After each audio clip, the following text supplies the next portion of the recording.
The story opens with a monstrous creature roaring, baring its sharp teeth and multiple eyes. It's the year 2045 on Earth, and humanity is locked in a desperate war against monsters. In the heat of battle, a soldier is blindsided by a sudden enemy attack. Caught completely off guard, he can't react in time as a blow strikes him squarely from behind.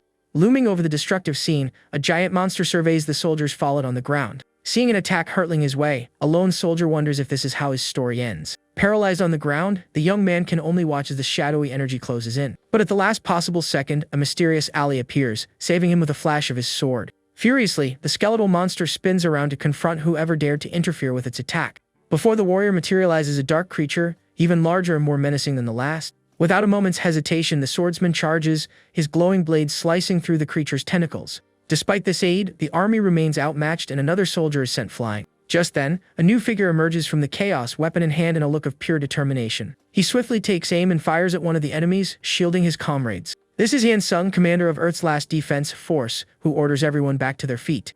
The soldier who was saved scrambles up, while Hansung readies his rifle for the fight ahead. The commander takes his stance. For decades, humanity has been locked in this war against the monsters. After countless battles against this shadowy threat, only a handful of human fighters remained. Yet, the MC continues to face the monsters alone on the desolate battlefield. Hansung stares down the enemy before him, their ultimate goal finally within grasp. With his rifle glowing in intense blue, Hansung prepares to unleash a powerful shot. But out of nowhere, an immense golden magic circle materializes before him, catching him completely by surprise. His eyes widening in shock, the commander can only wonder what in the world he's seeing. In the blink of an eye, the portal engulfs him, whisking him away to an unknown location. Left behind, one of his soldiers shouts for his leader, utterly confused by the turn of events. Within a dark void, golden chains manifest as a mysterious voice calls out to Hansung. The MC appears bound by these chains, as cloaked figures murmur about the hero's arrival. Confused by the glowing shackles, the protagonist wonders where on Earth he has been taken. An old man in a robe welcomes the hero from another world to his empire. He explains that while this is sudden, they are begging the young man to defeat the Demon King.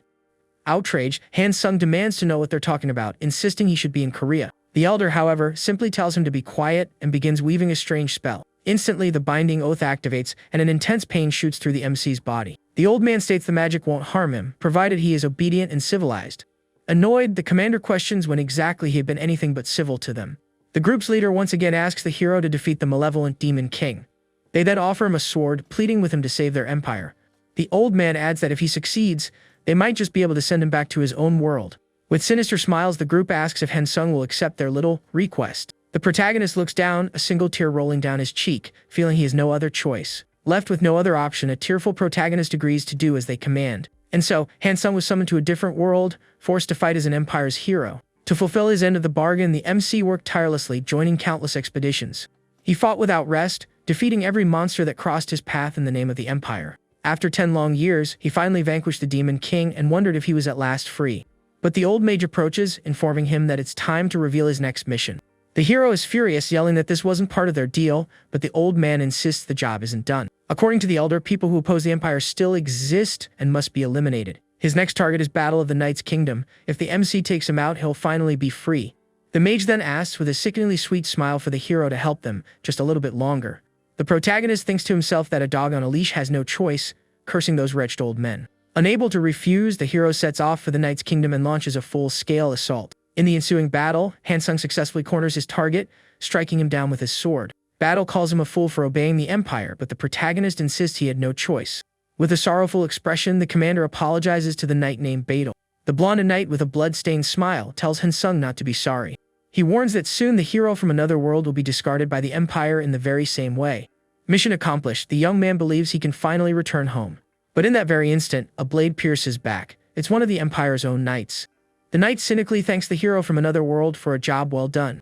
In utter shock, the hero recognizes his assailant as Count Brandenburg, the man who just betrayed him. The Count mocks him, sneering that he served his purpose as the empire's loyal hunting dog. Burning with hatred, the young man realizes it was all a lie. They never intended to send him home.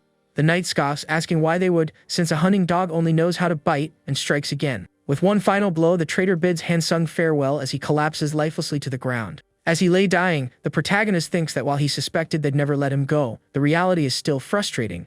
Vowing revenge, he swears he will make the cursed empire pay with its complete and utter annihilation. That night, the hero from another world met his tragic end at the hands of the very empire he served. But as one life faded, another sparked in existence. He was reborn as the infant son of a duchess. His new mother, a beautiful blonde woman, holds him gently and introduces herself with a warm smile. Looking past her, he sees a man and gets a strange feeling he's seen that face somewhere before. When the man pinches his cheek, it all clicks into place, and the baby finally remembers who he is.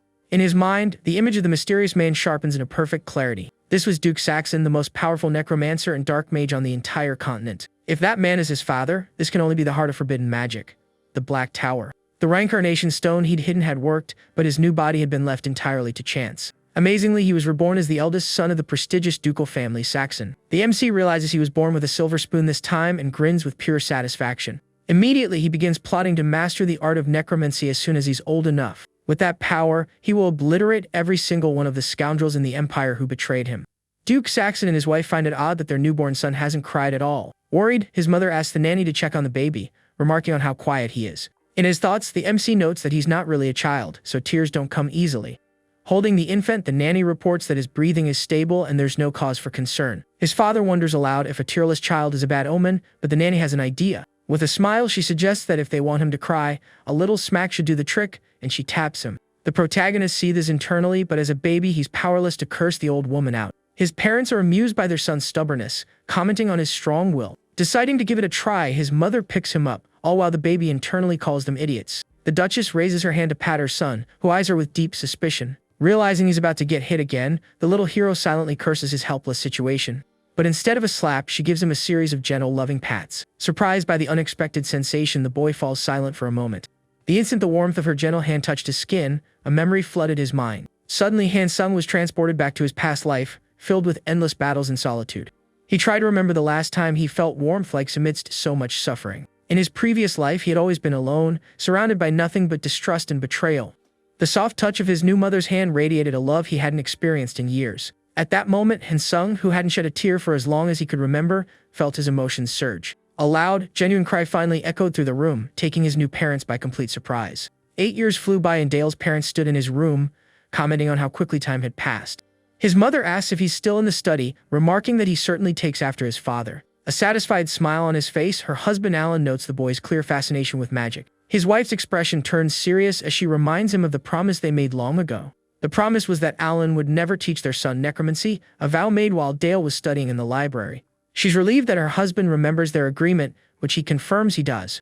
Alan reassures her, saying the birthday gift he has for Dale tomorrow will resolve everything. Their conversation is cut short by a sudden knock at the door, and he wonders who it could be. A maid bursts into the room, looking frantic as she calls out for her master. She reports that something has happened to young Master Dale, sending his parents into a panic. Worried, they dash to the study to find their son on the floor, enveloped in swirling energy. Caught in a vortex of mana, the terrified boy calls out to his parents.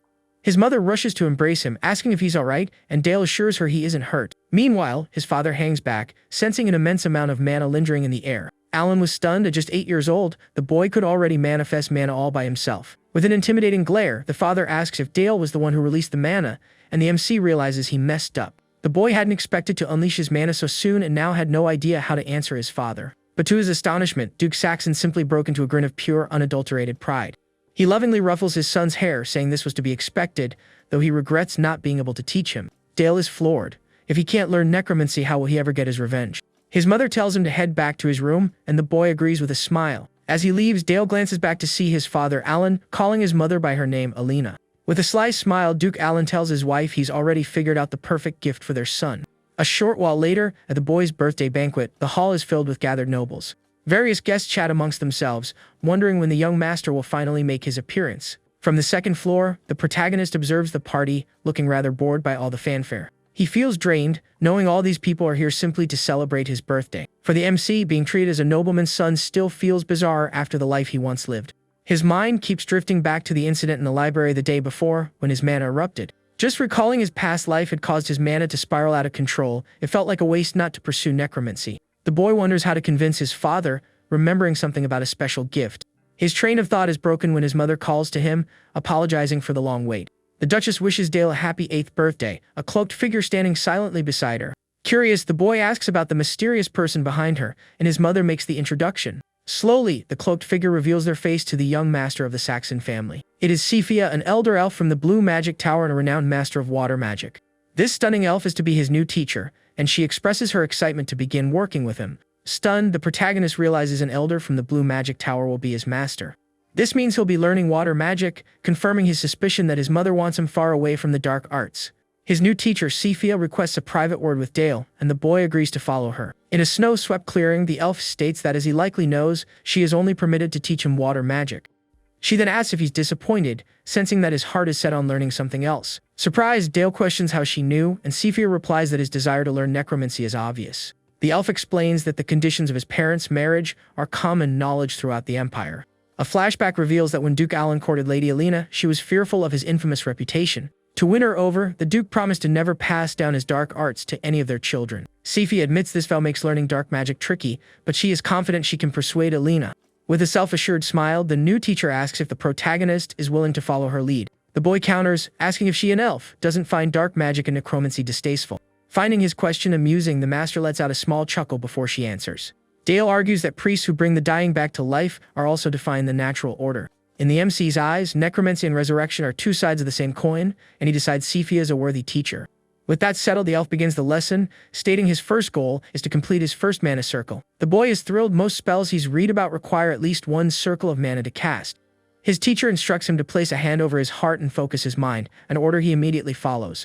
Closing his eyes, the protagonist reflects on how different this world is from Earth. This place is saturated with mana, but unless you're a dragon, handling it directly is impossible. To control this power, one needs a filter known as the heart's mana circle. His task is to gather the scattered fragments of the circle around his heart and set them spinning. Understanding the concept, the protagonist focuses and a powerful blue light radiates from his body. His teacher then guides him to carefully start rotating the mana around his heart. She also warns that this process typically takes a month, so he shouldn't try to rush it.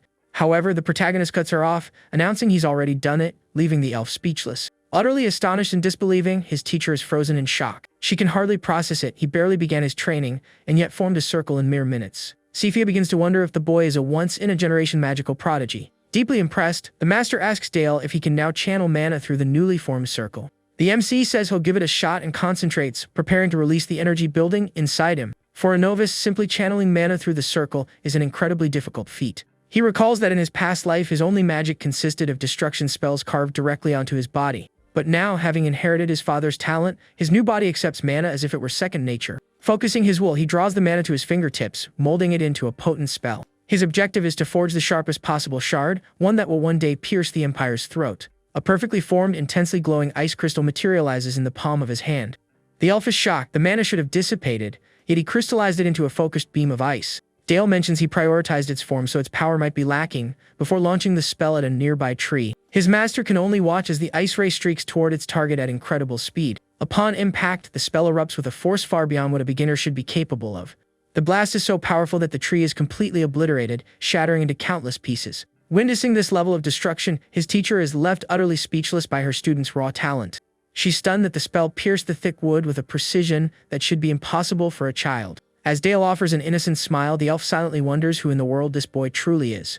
Analyzing the splintered tree stump, the teacher reflects on what she just witnessed.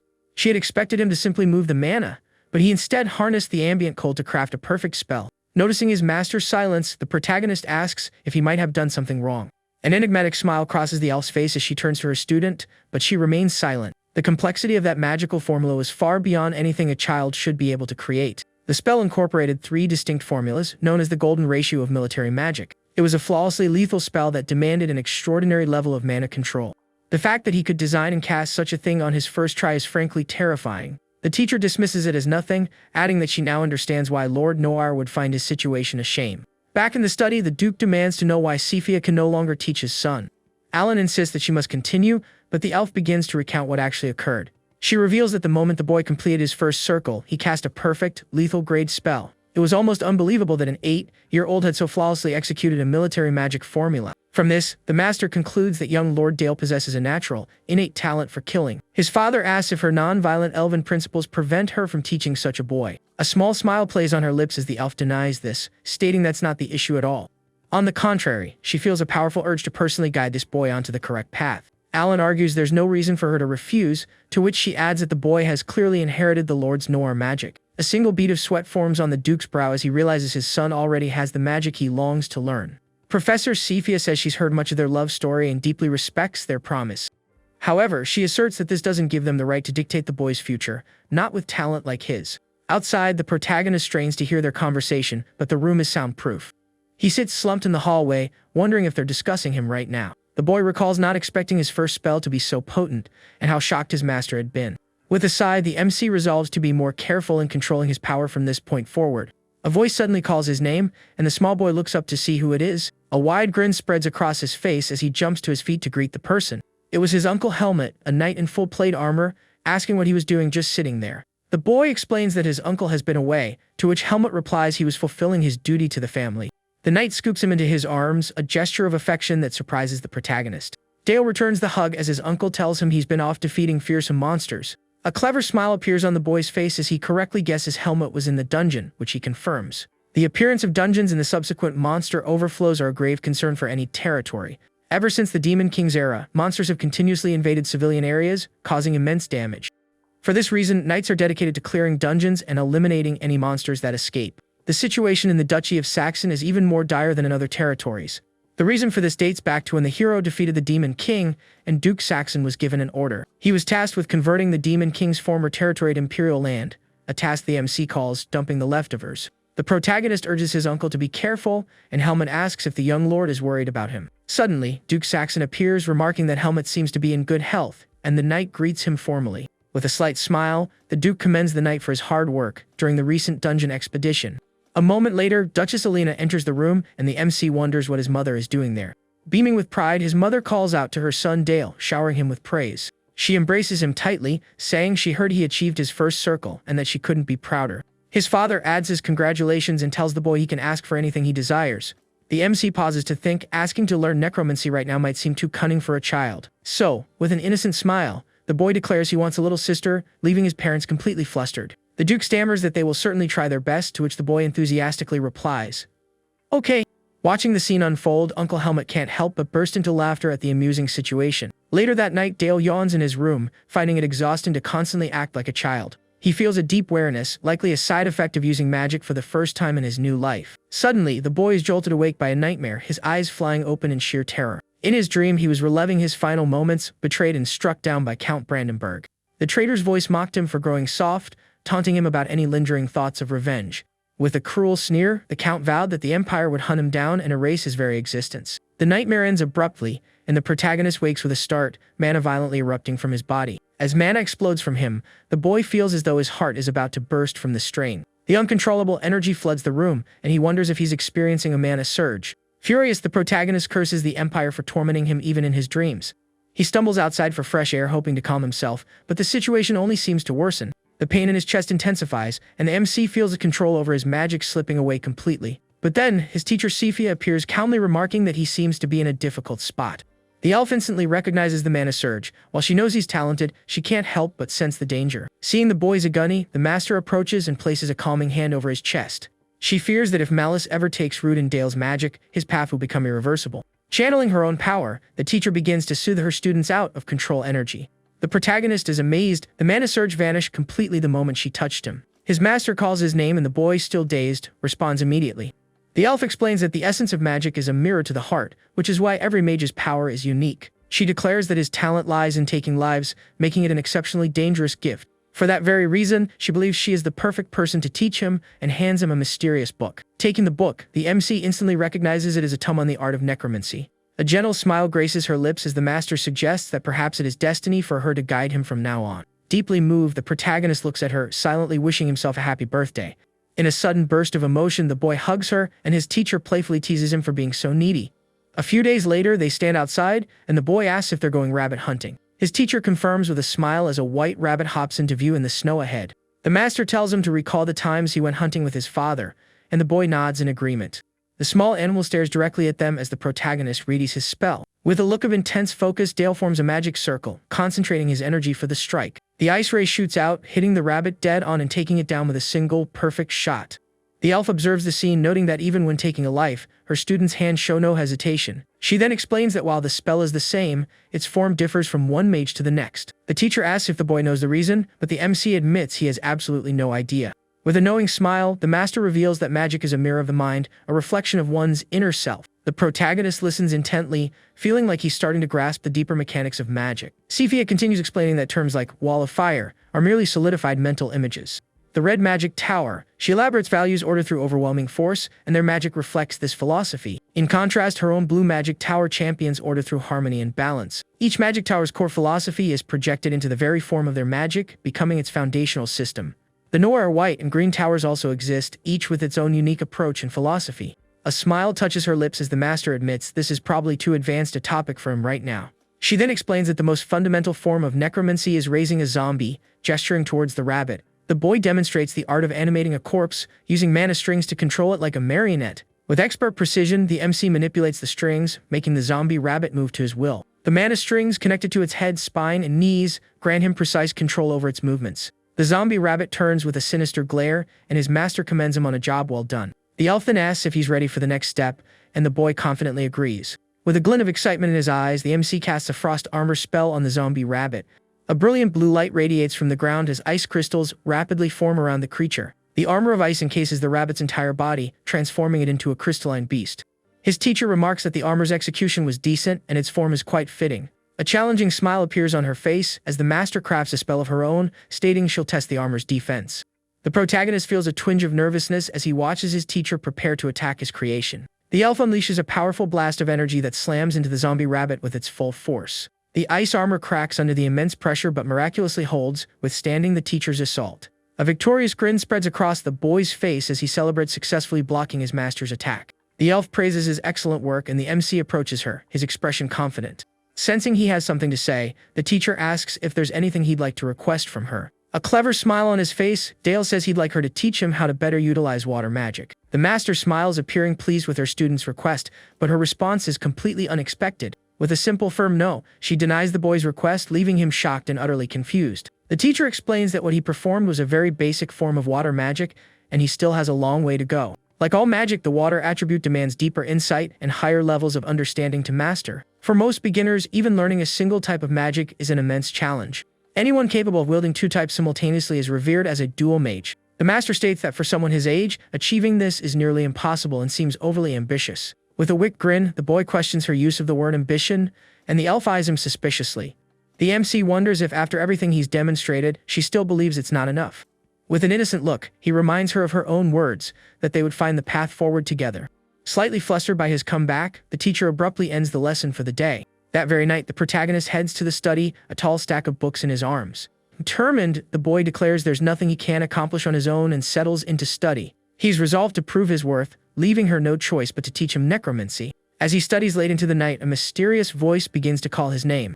The next morning, his master asks if he's feeling alright, and he explains he stayed up late preparing. The elf advises him not to push himself too hard, and the boy agrees with a confident smile. Then the MC forms a magic circle and a dark energy starts to swirl from his hands. He channels his power into the zombie rabbit, which is now clad in spiky ice armor. A smirk plays on the teacher's lips as she comments on his complete mastery of the technique. Suddenly, the spikes on the rabbit's ice armor begin to glow with an intense light. In the next instant, the spikes detonate, scattering in every direction like razor-sharp shrapnel. Stunned, the master wonders if that was an ice explosion, as smoke billows from the rabbit's remains. But the surprises aren't over. The undead creature begins to concentrate a dark, volatile energy.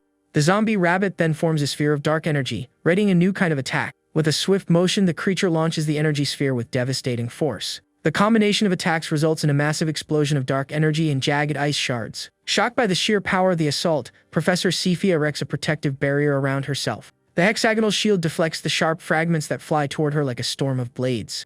The elf is left speechless, deeply impressed by the ingenuity and power of her young student. The MC explains how he fused the attributes of water and darkness into a single, devastating attack. A confident smile on his face, he asks if this qualifies him as a dual mage. His master surveys the path of destruction, admitting she's never seen an attack method quite like it. The corpse explosion combined with the ice armor resulted in a much wider area of effect. Shards of ice and bone were simultaneously launched like sharp projectiles in all directions. The teacher kneels down, picking up an ice fragment, pondering the nature of this magic. She thinks to herself that this is a spell only someone who has dedicated their life to the battlefield would devise. The master wonders what kind of mental landscape such a young boy could possibly possess. Suddenly, the protagonist turns with a curious expression, surprising his teacher. He calls out to his uncle Helmet, who approaches with his knights on horseback. His uncle greets them, and the MC asks if they've just returned from another dungeon raid. Helmet replies that this time they were just subduing a small group of monsters on the road. The Black Cavalry of the Duchy of Saxon worked tirelessly to maintain peace throughout the territory. They are the peerless cavalry of the duchy, wielding lances wreathed in powerful aura. To top it all off, their captain Sir Helmut is one of the 7 esteemed sword masters of the continent. With his gleaming sword and potent aura, Helmut is a respected and legendary figure. With an adorable smile, the protagonist reminds his uncle of his promise to teach him swordsmanship. The knight laughs, assuring him he hasn't forgotten, and the boy bids him an excited farewell. Helmut advises him not to stay out in the cold too long, and the MC wishes him a safe journey back. After his uncle departs, Professor Cephia suggests they should also head back, and the boy agrees. That same evening, the elf meets with Dale's parents, where the Duchess has some questions for her.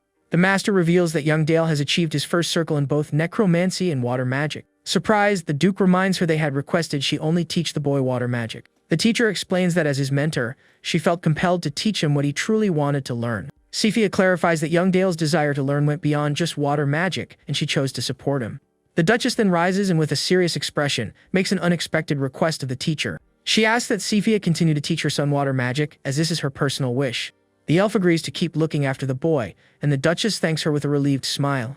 With that, the teacher stands to excuse herself from the meeting with Dale's parents. Before she leaves, Cephia offers a sincere apology for having broken her promise to Lord Noir. After the master's departure, the Duchess remarks on how extraordinary their son is to be a dual mage.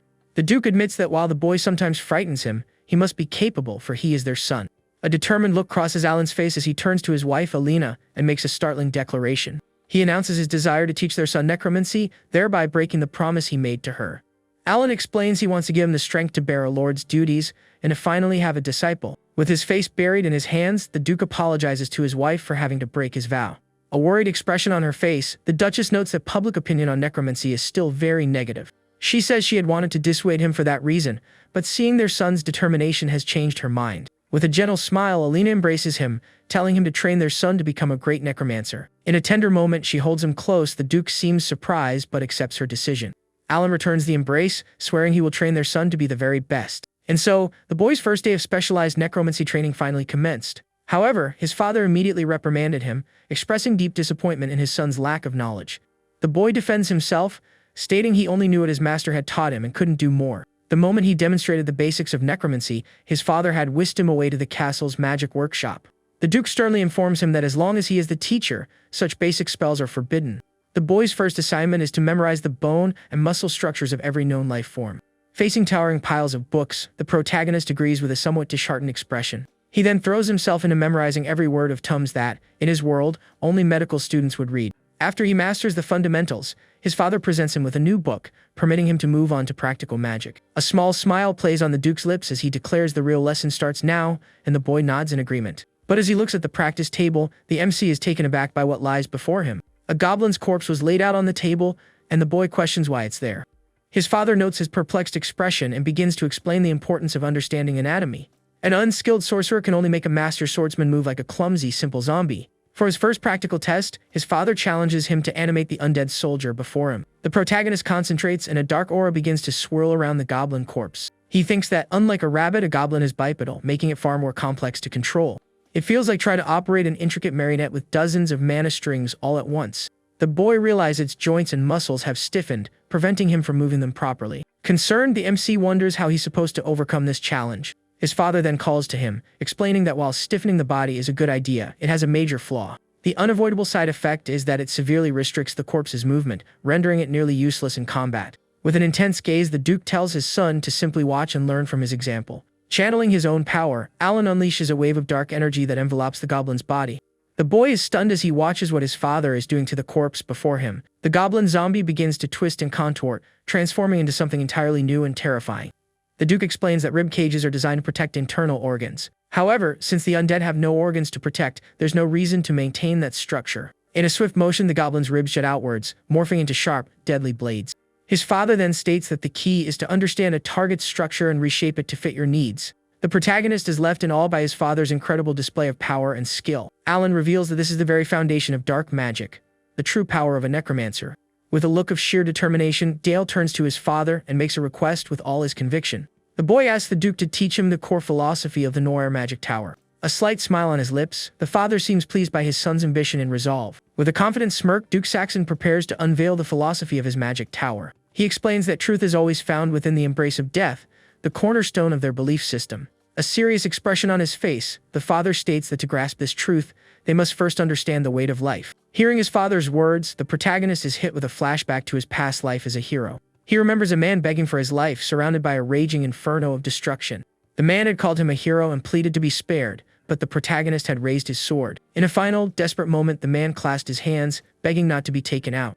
But the hero's blade fell without a hint of hesitation, and he vividly remembers the sensation of that moment. Back in the present, his father calls his name, asking if he's all right, noting he looks unwell. The boy remains silent for a moment, still reeling from the powerful memory of his past life. With a somber expression, he assures his father he's fine and that there's no need to worry. As Dale's magical training advanced, news that he was learning the dark arts began to spread. Duke Saxon's breaking of his vow sent shockwaves through the empire and its nobility. And the person who had prompted this broken vow became the subject of intense scrutiny from everyone, including the nobles.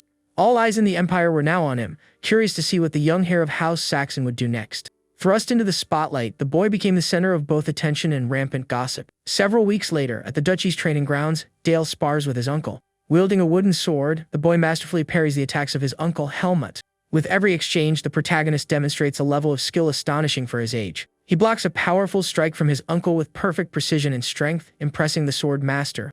A small smile on his face, Helmut channels his aura into the wooden sword to block the counterattack. The protagonist then deftly dodges a swing and prepares to retaliate with a swift maneuver. He spins his body, using the centrifugal force to launch a powerful strike at his uncle.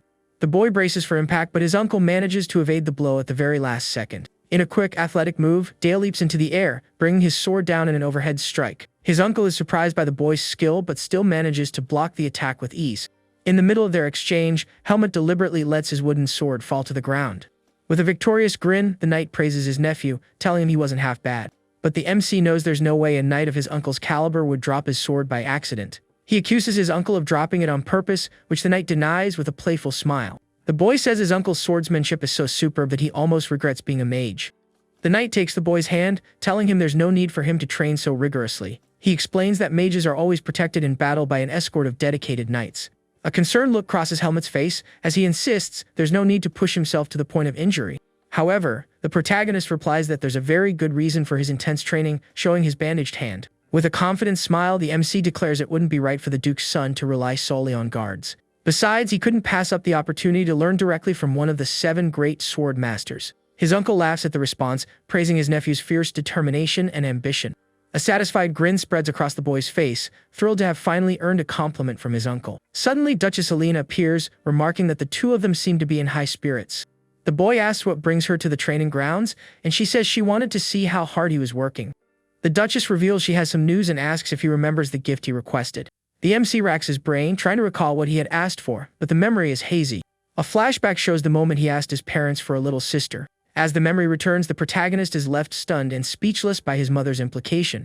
Beaming with joy, Elena tells him he'll need to take very good care of his new little brother, or sister. Grinning from ear to ear, the boy promises he will and that he'll be the best big brother ever. 10 months later, the family is gathered in a room with the MC utterly captivated by his new baby sister. He gently touches the baby's cheek, saying it still feels surreal that she's really his sister. A look of pure adoration on his face, the protagonist remarks that his little sister is unbelievably cute. His father then asks if he'd like to hold the baby, making the boy both surprised and nervous. His mother encourages him, assuring him it's not that difficult, before placing the small infant in his arms. Carefully, the MC holds her, realizing it wasn't nearly as hard as he had imagined. The Duchess comments that the baby looks just like him, and mentions that she always cries when she holds her. But in her brother's arms, the little one seems perfectly happy, smiling with pure innocence. With a gentle expression, the protagonist holds his baby sister, feeling an instant special bond. His father asks how it feels, and the boy replies that she's as light as a feather. Yet at the same time, he says, she feels heavy, a response that brings a smile to the Duke's face. With a wise look, Alan reveals that what he's feeling is the weight of a life, and that he should never forget it. His mother then reminds him of his lesson with Master Cephia, encouraging him to go and meet her. A smile on her face, Master Cephia announces that the day's lesson will be a real combat drill. The protagonist asks if he can go all out, and she encourages him to attack with his full strength. A look of determination in his eyes, the boy forms a magic circle and braces for combat. His teacher also prepares herself, stating she's eager to see how much her student has improved. The MC launches an ice ray at his master, who simply watches the attack approach, unmoving. In a fluid motion, the elf shatters the ice ray with her bare hands, calling the attack too slow. A challenging smile plays on Cephia's lips as she declares she won't tolerate a student holding back on their master. She then unleashes her own attack, an ice ray far larger and more powerful than Dale's. The teacher warns him to raise a barrier quickly, and the boy is momentarily stunned by her power. In the blink of an eye, the protagonist conjures a hexagonal barrier to shield himself from the assault. The ice ray slams into the barrier, and the sheer force of the impact sends the MC flying backward. He realizes that if he hadn't blocked that attack, he would have been seriously injured. His master compliments him on being able to form an ice armor shield so quickly. With a determined expression, the boy gets back on his feet, ready for the next round. A giant ice golem materializes before them, and the elf challenges him to attack her again. The protagonist responds by weaving a combination of formulas to erect a massive wall of ice. His teacher is taken aback by the boy's ability to cast such a complex spell on the fly. She wonders how he managed to conjure a defensive ice wall in the heat of battle. The master realizes he's dramatically increased the ice's density, making the wall incredibly durable. With that, she finds herself facing a colossal wall of ice, crafted by her own talented student. His master touches the ice wall, questioning why he would use a defensive spell at this juncture. She assumes he needs a moment to recover from her last attack, but quickly realizes her mistake. A confused expression on her face, the elf senses a strange energy emanating from the ice wall. Suddenly, formulas for ice explosion and fragmentation etch themselves across the wall's surface. With a determined gaze, the protagonist utters the single word, detonate, and the wall begins to glow ominously. The master turns to face the imminent explosion, her expression a mix of surprise and concern. She recognizes the sheer ingenuity of her student's attack, impressed by his creativity. The ice wall detonates in a shower of razor-sharp shards, acting like a massive fragmentation grenade. The boy celebrates his strategy's success, watching the result of his devastating attack. He explains that by further condensing the ice wall, he was able to use it to create a powerful explosion. A confident smile on his face, the MC says it'll be difficult for her to dodge this attack and peers into the smoke. But as he looks closer, the protagonist is shocked to see his master is no longer there. He cries out her name in panic, his mind flashing with an image of his teacher being caught in the blast. With a calm smile, the real Sifi appears at his side, asking if he called for her. Overcome with relief, the boy realizes the image he saw was merely an illusion created by his master. A smile on her face, the elf praises her student's impressive technique, congratulating him on the achievement. She admits she never imagined a first circle mage could be capable of injuring a tower elder. The protagonist apologizes profusely, insisting he never meant to actually harm her during training. But his master reassures him, saying she is grateful for the small wound he inflicted that day. She explains with a gentle smile that it proves he trusted her enough to use his full, unbridled strength. With a warm smile, the master says that as his teacher, her pride swells beyond what words can describe. The elf affectionately pats the boy's head and asks how he managed to devise such a spell formula. The MC replies with a grin that it was all thanks to her teachings, which brings a smile to her face. Back at the castle, Duke Saxon calls out to the master, and she turns to him with a serious expression. He asks about the cut on her cheek, and the elf explains it was just a training accident. With a look of sincere gratitude, the Duke thanks Sifia for everything she's done for his son. The teacher says it's a pleasure to instruct such a gifted student, prompting the father to make another request. The elf smiles and tells him to go ahead, and the Duke begins to explain the situation. He reveals that a band of orcs has crossed the mountain range, invading their territory. With a grave expression, the father announces his intention to send Dale into the battle, shocking the master. The teacher argues that the young master is still far from ready for actual combat, but the Duke reassures her, clarifying that he won't be fighting on the front lines. He explains that defending their territory is the duty of House Saxon, and as heir, Dale must understand this. A dark aura surrounds the father as he states that his son is no exception to this solemn responsibility. A worried look on her face, the master asks what the Duke needs her to do to assist. He reveals he will entrust his personal artifact to Dale and wants her to guide him until he masters it. Sifi immediately recalls that an artifact is an object possessing immense power and a will of its own. To wield one, the user must offer their mana, or even their very life force as payment for its power. The stronger the artifact, the more dangerous and uncontrollable it becomes, often proving fatal to the unworthy. House Saxon has long mastered the art of handling these powers, and now it is Dale's turn to learn. The Duke declares that as his heir, Dale must prepare himself for the impending battle. Thrilled by the news, the boy celebrates. He's finally getting a chance to fight for real. His father confirms he will join the subjugation force tasked with exterminating the orc horde. But before that, the Duke states he must learn to control the family's ancient, dark power. They enter a vault filled with artifacts, and his father tells him he must master this power. The protagonist is awestruck by the sheer number of powerful artifacts gathered in one place. The Duke reveals that these are artifacts once belonging to the Demon King, acquired when they conquered his domain. The boy can feel the intense mana radiating from each and every one of the artifacts. Alan sternly warns him not to touch anything until he learns to control the power of these items. Suddenly, the Duke calls for his son, only to realize the boy has vanished from sight. A wave of concern washes over the father as he wonders where his impulsive son could have run off to. A moment earlier, the MC had been searching for an artifact that felt right for him. He examines various shields and rings, but none of them seem to be what he's looking for. Suddenly, a mysterious voice from a shield calls to him, saying it senses his hatred and thirst for vengeance. The shield urges him to choose it, promising they can slaughter his enemies and achieve new heights of power together. The protagonist realizes the dark artifacts are resonating with his deep-seated resentment. But he knows this isn't enough for his revenge. He needs something far, far stronger. Abruptly, the boy spots a black cloak that wasn't there a moment ago and moves closer to inspect it. He wonders if it could possibly be a cloak of shadows, a legendary and incredibly powerful artifact. This cloak was once worn by Duke Berta of the Demon King's army and could give physical form to shadows. Thrilled by his discovery, the boy decides to try on the cloak immediately to test its powers. But his father's angry voice calls out, reprimanding him for his recklessness and disobedience. A shadow erupts from the cloak, wrapping around the protagonist's body and dragging him into darkness. In a dark, empty void, the cloak begins to whisper inside his mind, complaining of its hunger. The MC understands this is no ordinary shadow. The challenge of controlling it will be immense. A flashback shows the cloak's previous owners summoning shadow storms and commanding the darkness. To truly master the artifact, the new host must force the shadow creature within to submit to his will. A confident smile on his face, the protagonist prepares to confront the creature and tame its power. He knows the creature won't yield easily and steels himself for a fierce battle of wills. The shadow creature then manifests as a threatening, swirling mass of dark energy. Outside, the Duke and Professor Cephia watch the sphere of darkness with growing concern. The father fears that if the boy continues, he'll lose his sanity and be consumed by the creature. The master begins to panic, and the Duke decides they must pull him out, by force if necessary. But before they can intervene, the sphere of darkness dissipates, and the protagonist emerges completely unharmed. His father calls his name, and the boy responds with a calm smile and a look of confidence. The teacher rushes to his side, asking if he's alright, and the MC reassures her that he feels great. With a playful grin, he says it felt like just a little prickin', and that there's nothing to worry about. His master is stunned, wondering how a mere child could withstand such a potent artifact. She simply can't comprehend how he survived an ordeal that should have been fatal.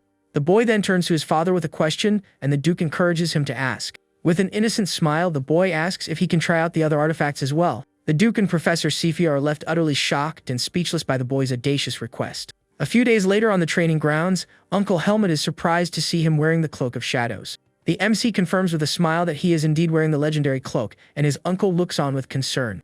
Helmut warns him that the artifact is notoriously difficult to control, but the boy insists he's fine. The knight finds it fascinating that his nephew can handle such a dangerous artifact with such apparent ease. The protagonist explains that the shadow creature latched onto him the moment it saw him, guessing it must have been lonely. With a grin, the MC suggests the creature probably just wanted a friend, and the shadow itself seems to smile.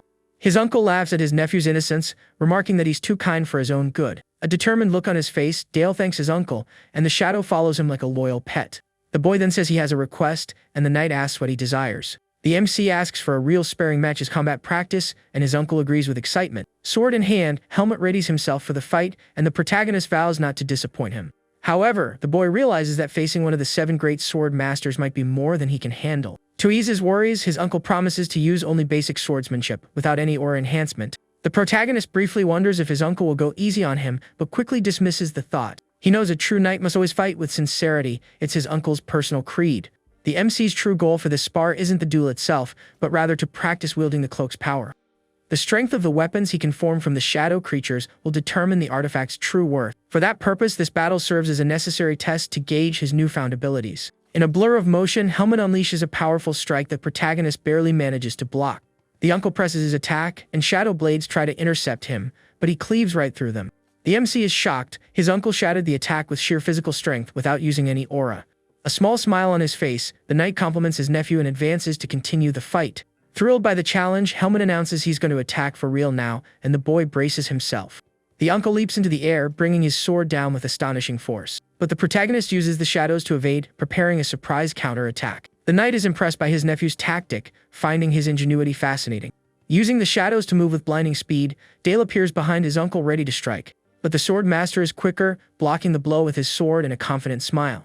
The impact of the blow is immense, and the MC feels the force of his uncle's strength reverberate through his arms.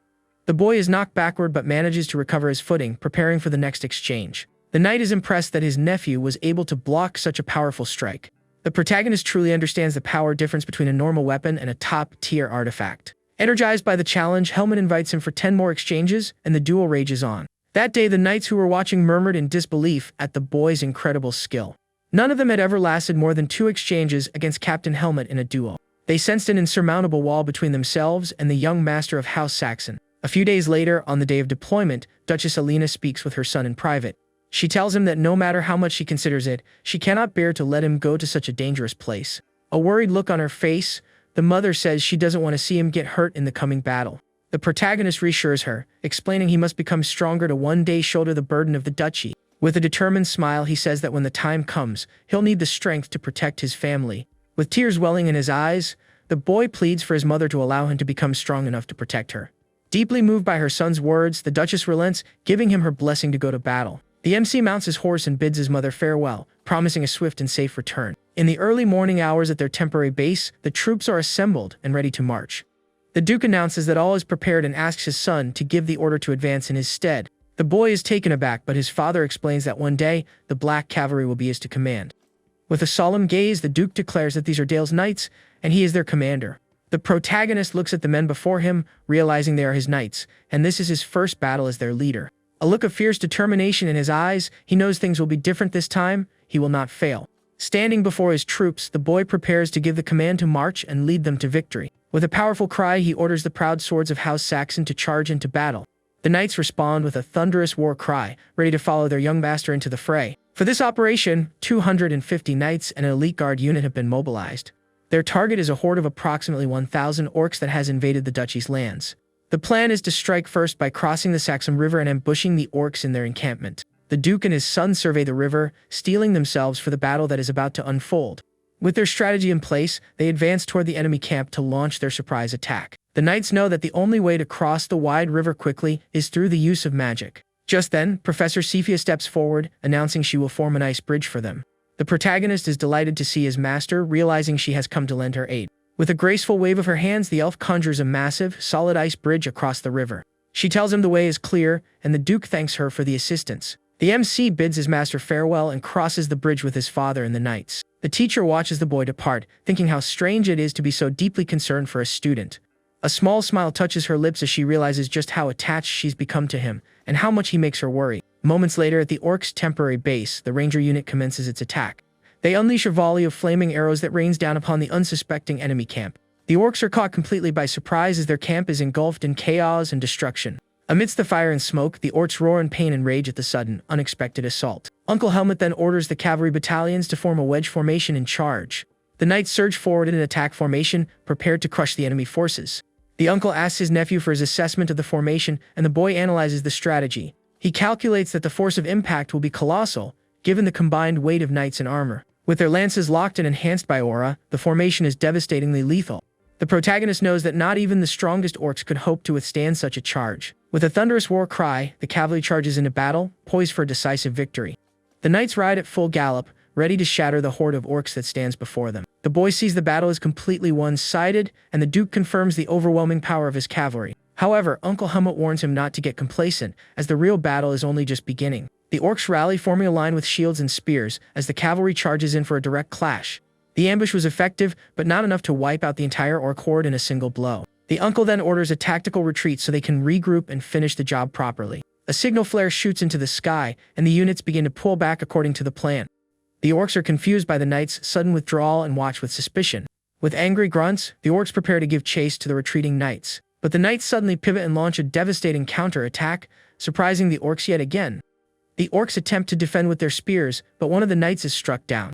The knight tumbles from his horse, and the protagonist observes the scene with a serious expression. A flicker of regret in his eyes, the MC notes that the knight's fall was an unfortunate turn of events. He wonders if his father and uncle already see him as a lost cause, to be left behind. The injured knight is now completely exposed, and orc closes in to deliver the final blow. The protagonist questions why his father and uncle are merely observing the scene from a distance.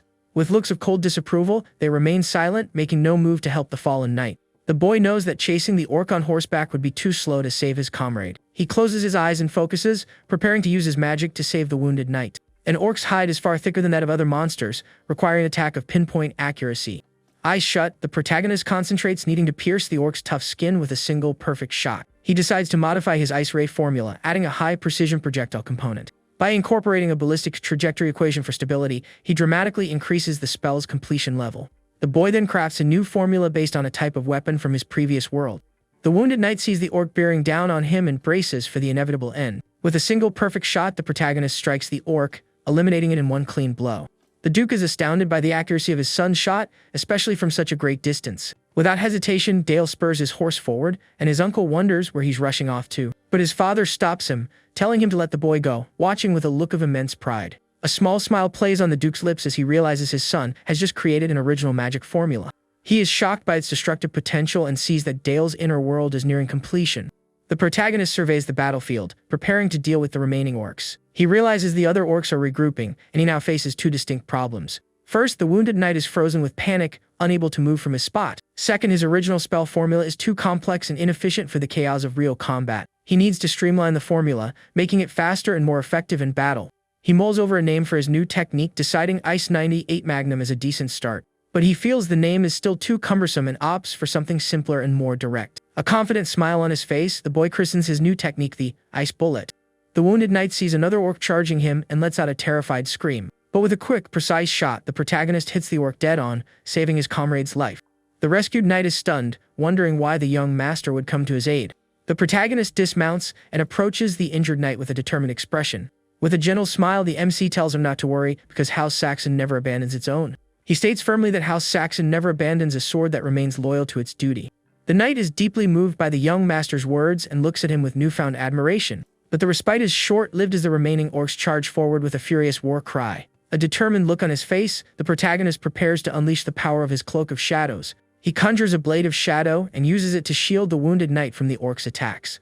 The shadow blades slice through the enemies with ease, and the boy smiles, pleased with the result. With a single command to consume, the shadows devour the orcs, leaving nothing but bones behind. One of the last remaining orcs is terrified by the boy's power, staring at him with a mix of fear and rage. The MC then forms a sphere of shadows and hurls it at the orc, completely engulfing it. The shadow morphs into a bizarre creature and devours the orc's head in a single, gruesome bite. The monster is completely consumed by the shadows, leaving behind only a scatter of bones. The protagonist turns to the final orc and, with a chilling smile, asks if he's still there. In the blink of an eye, the boy fires an ice bullet, finishing off the last enemy. The rescued knight calls out to him, admitting his legs are frozen with fear and won't move. With a tired smile, the MC walks over and helps the man to his feet. The boy lifts him into his arms and, with a relieved grin, says that they made it out alive.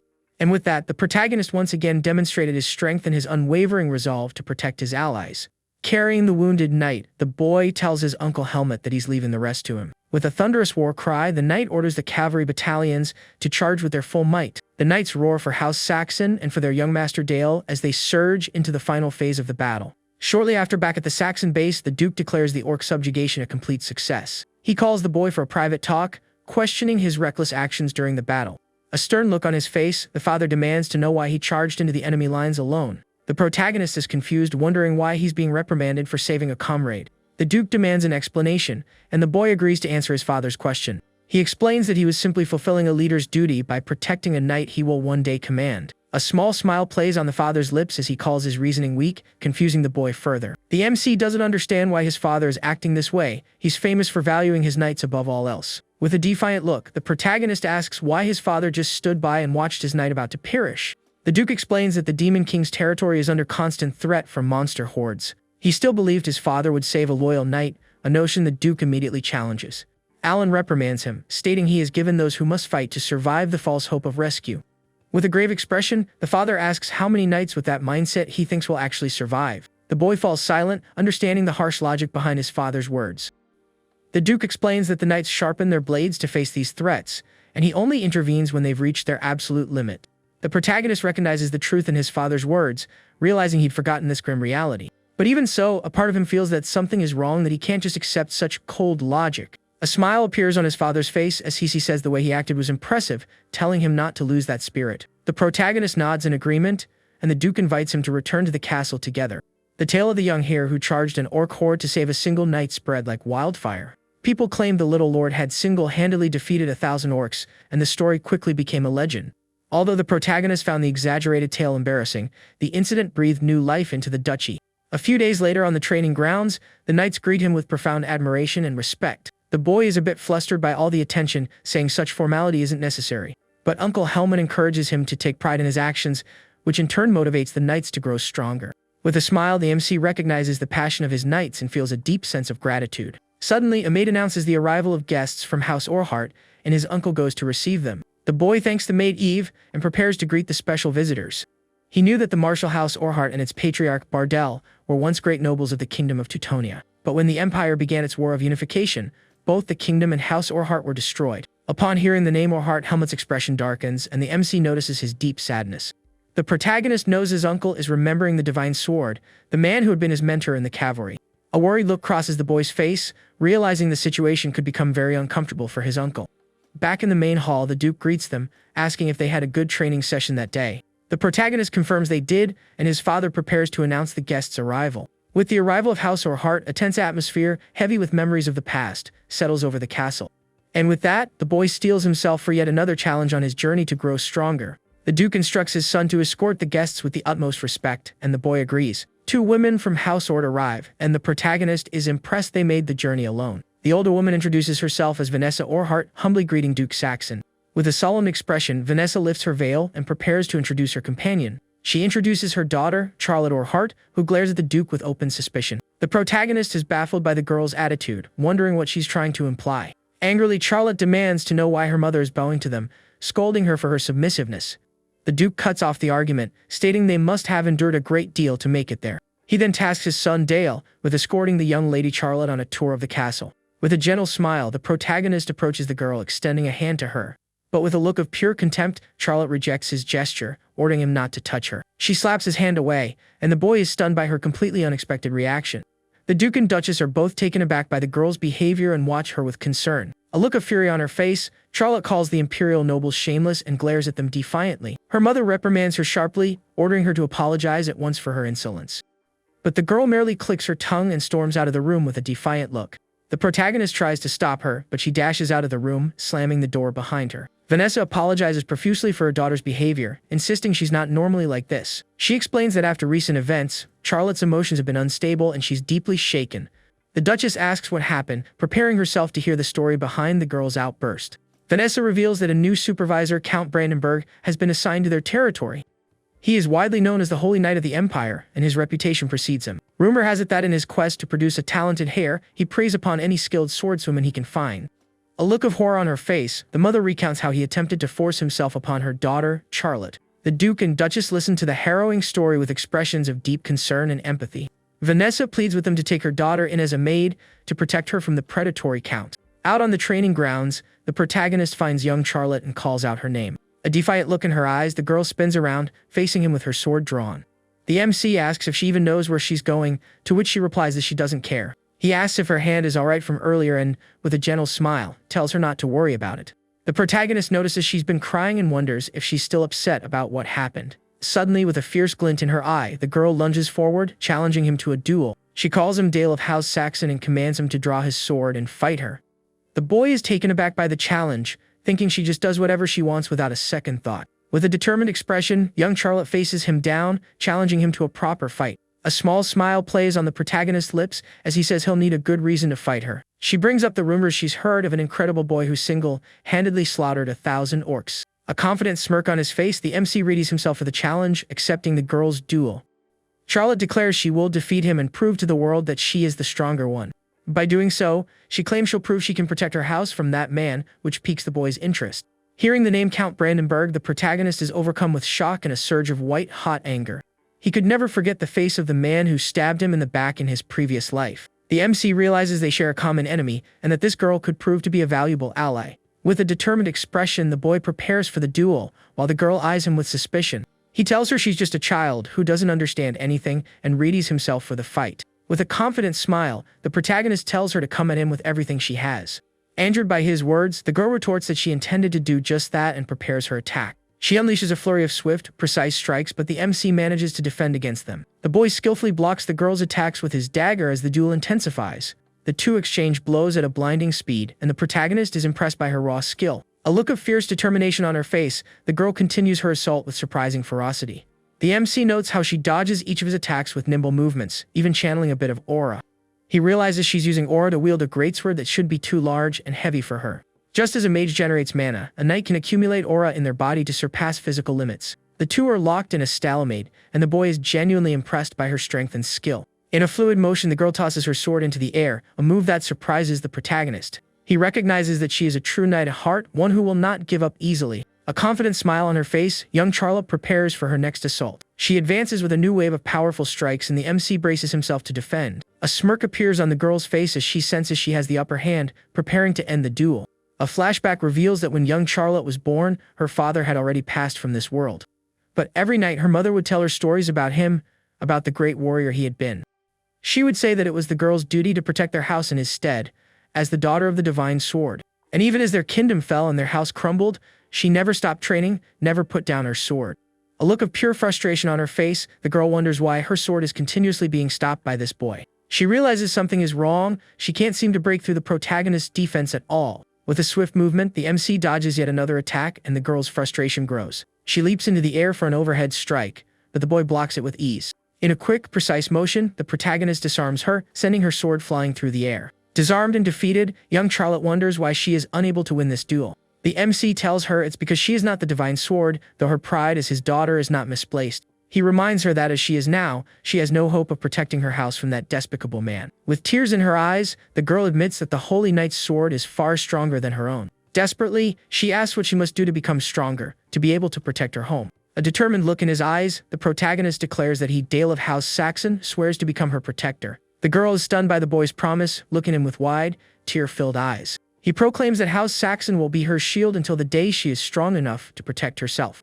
She asks why he would do this for her, and the MC replies that it's because her sword is worthy of it. With a serious expression, he asks her to swear to become a sword for him, and for House Saxon. Charlotte wipes away her tears and, with a look of newfound determination, accepts the boy's proposal. A small smile on her face, the girl says she couldn't possibly refuse such a generous offer. Kneeling before him, Charlotte swears on her honor as a knight and formally accepts his proposal.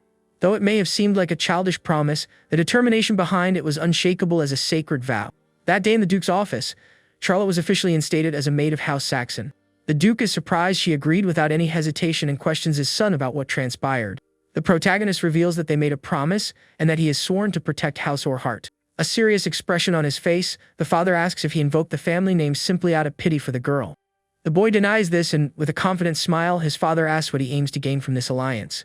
He explains that the bloodline of the Divine Sword is exceptional, and they have forged a new oath. The MC reveals that what he truly seeks is a new Divine Sword, one that will be wielded for the good of the duchy. A satisfied smile spreads across the Duke's face as he praises his son's strategic foresight and congratulates him. A small smirk on his lips, the protagonist celebrates having the last of the Divine Sword's bloodline under his roof. In the former capital of Teutonia, Count Brandenburg is enraged when he receives the news. He smashes his wine goblet in a fit of fury, cursing the Duke for getting to her first. His subordinates apologize for their failure, and the Count berates them as fools for failing to capture one girl. They reveal that they did dispatch assassins, but they were killed before they could even reach House Saxon. They suspect that Charlotte herself must have fought and defeated the assassins single-handedly. A look of frustration on his face, the Count realizes he has severely underestimated the young swordswoman's abilities. And so, the rivalry between the two houses deepens and the shadow of a new battle looms large. The protagonist and his newfound allies prepare themselves for the future and the challenges that await. With a heavy sigh, the Count laments his subordinates' incompetence and walks over to a sword display. He reminisces about his glory days, thinking of how much simpler things were in the past. With the sword in his hand, he recalls the hero who defeated him and the burning desire for vengeance that followed. A malicious smile twists his lips as he vows to find the perfect heir to carry on his will. He orders the Thieves' Guild to send men into the Duke's territory to abduct the girl. A look of pure hatred in his eyes, the Count commands them to pay any price necessary to bring young Charlotte to him. A week later, Charlotte is settling into the ducal residence and has begun intense training. On the training grounds, Uncle Helmut asks if the two of them are ready for their duel. With a confident smile, the protagonist confirms he is and prepares for combat with the girl. A determined look on her face, young Charlotte also readies herself, and the duel is about to commence. A smirk on his face, the uncle gives the signal, and the two young sword fighters charge at each other. They exchange blows at a dizzying speed, and the sheer intensity of the duel surprises the sword master. In a fluid motion, the MC uses two daggers to defend against the girl's relentless attacks. A look of surprise crosses young Charlotte's face as she realizes the protagonist is even more skilled than she thought. The boy nimbly dodges her strikes, and the fight becomes increasingly fierce and evenly matched. A determined look in her eyes, the girl continues to attack with all of her strength and skill. Uncle Helmut observes the duel, impressed by the incredible skill and speed of the two combatants. He wonders if this can truly be called a duel between children, praising their palpable killing intent. The knight notes that while they aren't yet at the level of knights, their speed is truly remarkable. A look of admiration on his face, he watches the exchange of blows, curious to see who will emerge victorious. In a swift, decisive move, the protagonist evades the girl's attack and disarms her. Uncle Helmut praises their excellent work and offers his congratulations to young Charlotte. But the girl tells him to save his empty praise and asks what areas she still needs to improve. A small smile on his face, the knight asks if she knows the true essence of the sword. The girl replies that is momentum, but her uncle corrects her, saying that's not quite right. He reveals that the true essence lies in one's footwork and the movement of their legs. The knight explains that while Dale was dodging, he was simultaneously closing the distance between them. A frustrated look on her face, young Charlotte realizes she made a critical error in her strategy. Helmet tells her she will need to completely rebuild her fundamentals to become a better swordswoman. He points out that he noticed her posture and footwork are rough and highly unconventional. The uncle then offers to personally correct her thrusting posture, which makes the girl a bit flustered. The knight laughs, saying he was only teasing, but the MC silently wonders just how quickly she will grow. The process of forming mana circles is the same for every mage in this world. His teacher is astonished to learn that he has already completed his second mana circle. A mage's mana circle is measured in RPMs. A first circle mage's typically rotates at around 300. Currently, the boy's first circle measures 2,000 RPMs and his second 400 RPMs. A thoughtful look on his face, the protagonist decides that since he's reached his second circle, he can conduct an experiment. He resolves to enhance his ice bullet technique, aiming to make it even more powerful. The MC plans to strengthen the molecular bonds to increase the projectile's mass and hardness. By designing a large caliber barrel, he will also increase the shot's rotation and velocity. With a determined expression, the protagonist unleashes his new technique, the armor-piercing bullet. The ice projectile smashes into a tree with devastating force, blasting a massive hole through it. The MC is taken aback by the power of his new spell, wondering if it's always been this easy. His teacher praises him, remarking that, as always, he's a quick study, and congratulates him on his achievement. With a smile, the boy thanks his master, saying it's all due to her excellent teachings. The elf watches the boy, noticing that he always seems to use his strength for the right reasons. Although he frightens her at times, she feels a deep sense of trust in him and his intentions. Embracing him, the master tells him he is her proudest student and commends his incredible progress. The protagonist is a bit flustered by the physical contact, thinking she's very comfortable with it. At dawn that same day, the boy stands in the duchy's courtyard, reflecting on recent events. He wonders if his master only sees him as a child and resolves to focus on his training. With a sharp command, the MC conjures a massive ice wall, preparing for a new test. He uses his magic to create a barrier of sharp, pointed ice crystals. Next, he launches a new version of his ice bullet, this time firing multiple projectiles at once. The projectiles scatter like a shotgun blast, peppering the ice wall with immense force. A look of satisfaction on his face, the protagonist analyzes the results of his new spell. He decides that next time he'll try adapting the technique into a single, more powerful projectile. Suddenly, he hears a voice call his name and turns to see who's there. Young Charlotte is watching him with a curious expression, remarking, "So this is where he's been practicing." And with that, the boy realizes his new ally had been observing him throughout his entire training session. The girl points her sword at Dale, saying she's been practicing what Uncle Helmet taught her. The protagonist then comments that she seems to really enjoy swordsmanship, and the young woman agrees. A serious look on his face, the MC tries to bring up what happened before, and Charlotte looks at him, confused. Her face flushing, she then apologizes for having been so rude to young Master Dale. The boy thinks to himself that she was, in fact, incredibly rude, and the swordswoman is shocked by his honesty. But with a radiant smile, he says he'll forgive her this time, much to the girl's relief. She asks if he really means it, and he tells her not to be so formal, and the girl agrees excitedly. The two of them stand together in the snowy forest, and Dale comments on how much he loves the climate there. He explains that he can train late into the night, and the crisp, cold air helps him cool down quickly. A smile on her face, young Charlotte seems to understand exactly what he means. Leaning against a tree, the protagonist is happy to know someone else feels the same way about training. Together in the snow, the MC remarks on how time seems to fly by whenever they're out here. From a window above, his parents watch them, and the Duke remarks that his son is already at the age for flirting. His mother agrees they make a handsome couple, and Alan says they'll have to keep a close eye on those two. The Duchess then thinks to herself that it's her duty as a mother to help guide her son Dale's feelings. A short time later, on the outskirts of the duchy, the boy's mother is aiding someone in need. Every week, the Duchess would visit the city's slums to provide assistance to the beggars and homeless. Starting that year, the protagonist and Charlotte began to accompany her, helping the less fortunate. Suddenly, a small, grubby boy grabs Charlotte's arm, desperately pleading for help. The boy cries that his mother is in danger, a revelation that shocks the young swordswoman. With tears streaming down his face, the little boy continues to beg for help for his mother. Dale observes the situation with deep suspicion as they follow the small boy. The protagonist notes that they've left their escort behind, and that the plea was directed specifically at Charlotte. As they run through an alley, the MC spots a cloaked figure watching them from a nearby rooftop. He instantly recognizes the man as a member of the Thieves' Guild, confirming that their target is indeed Charlotte.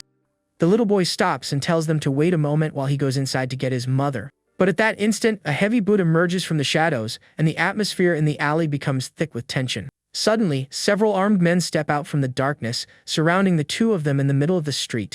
The group's leader states their business is only with the girl and tells the MC to get lost. A sinister smile on his face, the man warns him not to interfere, or he might get hurt. But with a confident smile of his own, the protagonist vows to protect the daughter of House Orhart from these thugs.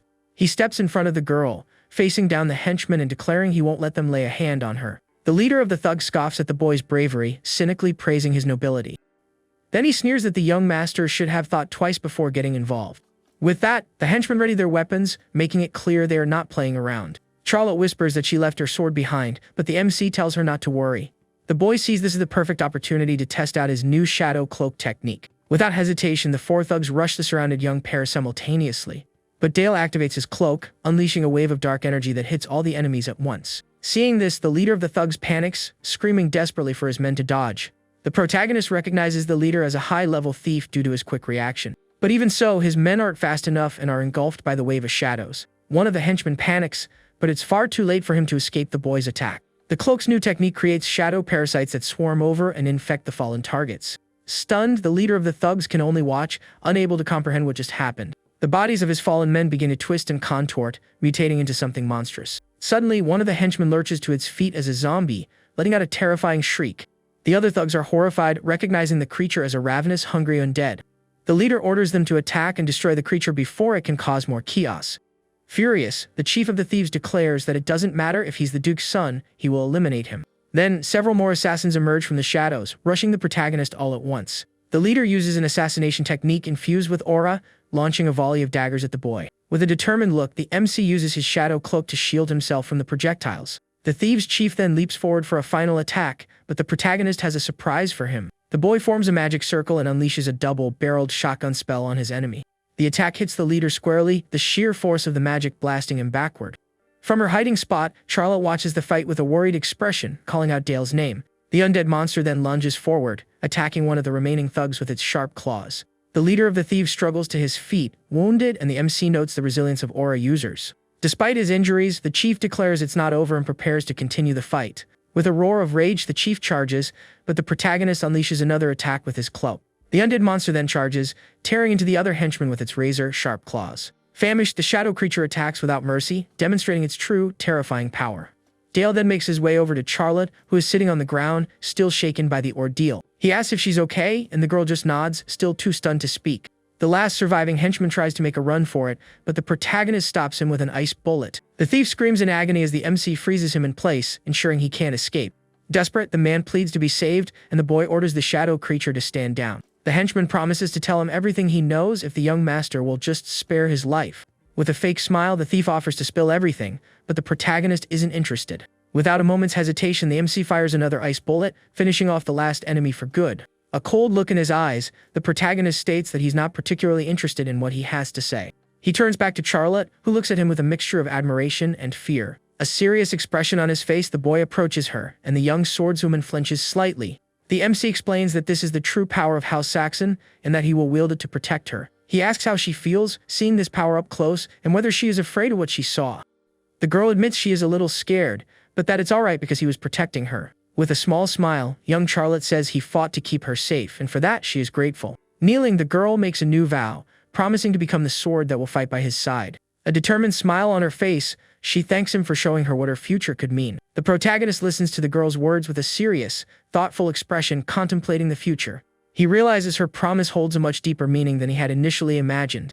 A flashback shows the MC remembering the immense guilt he felt over what happened to Sir Battle.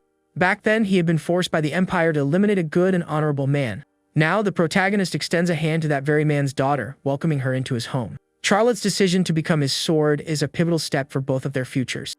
With a firm handshake, they seal a pact that will forever alter the course of both their destinies. The true significance of that gesture was far greater than young Dale could possibly comprehend at that moment. Meanwhile, at Count Brandenburg's estate, he is seething over the latest developments. In a fit of rage, the Count curses everyone, frustrated that his carefully laid plans have failed. Suddenly, a letter arrives and the Count reads it with a look of contempt and barely suppressed fury. Duke Saxon has invited him for a visit to his duchy, an invitation the Count knows he cannot refuse. Even the great holy swordsman cannot decline a direct summons from the Noir Duke. A few days later, at the castle of the Duchy of Saxon, the Duke formally receives Count Brandenburg. The Count arrives with his retinue of knights, facing the Duke with a challenging stare. The Duke greets him, remarking that he hadn't expected him to arrive at the castle so quickly. With a slight smile, Alan apologizes for the humble reception, and the Count responds with pure sarcasm. The Count says nothing could be more urgent than a summons from his grace, and glares at him. From From a hidden vantage point, the protagonist and Charlotte watch the scene, the MC calling them slippery brats. The Duke then states that after the recent commotion at the ducal estate, there is great concern within the empire. A mocking smile on his face, the Count says he thinks he can guess the reason for this summons. Then, with a dark aura swirling around him, the Duke questions if a loyal sword of the Emperor would stoop to such dirty tricks. Without any warning, Alan launches a powerful blast of dark magic directly at the Holy Swordsman. The magic slams into the Count's knights, who are caught completely off guard and sent flying. Consumed by the encroaching darkness, the knights scream for their lord to help them. The Count watches in shock. Not even his elite knights of St. Magdalene can resist this power.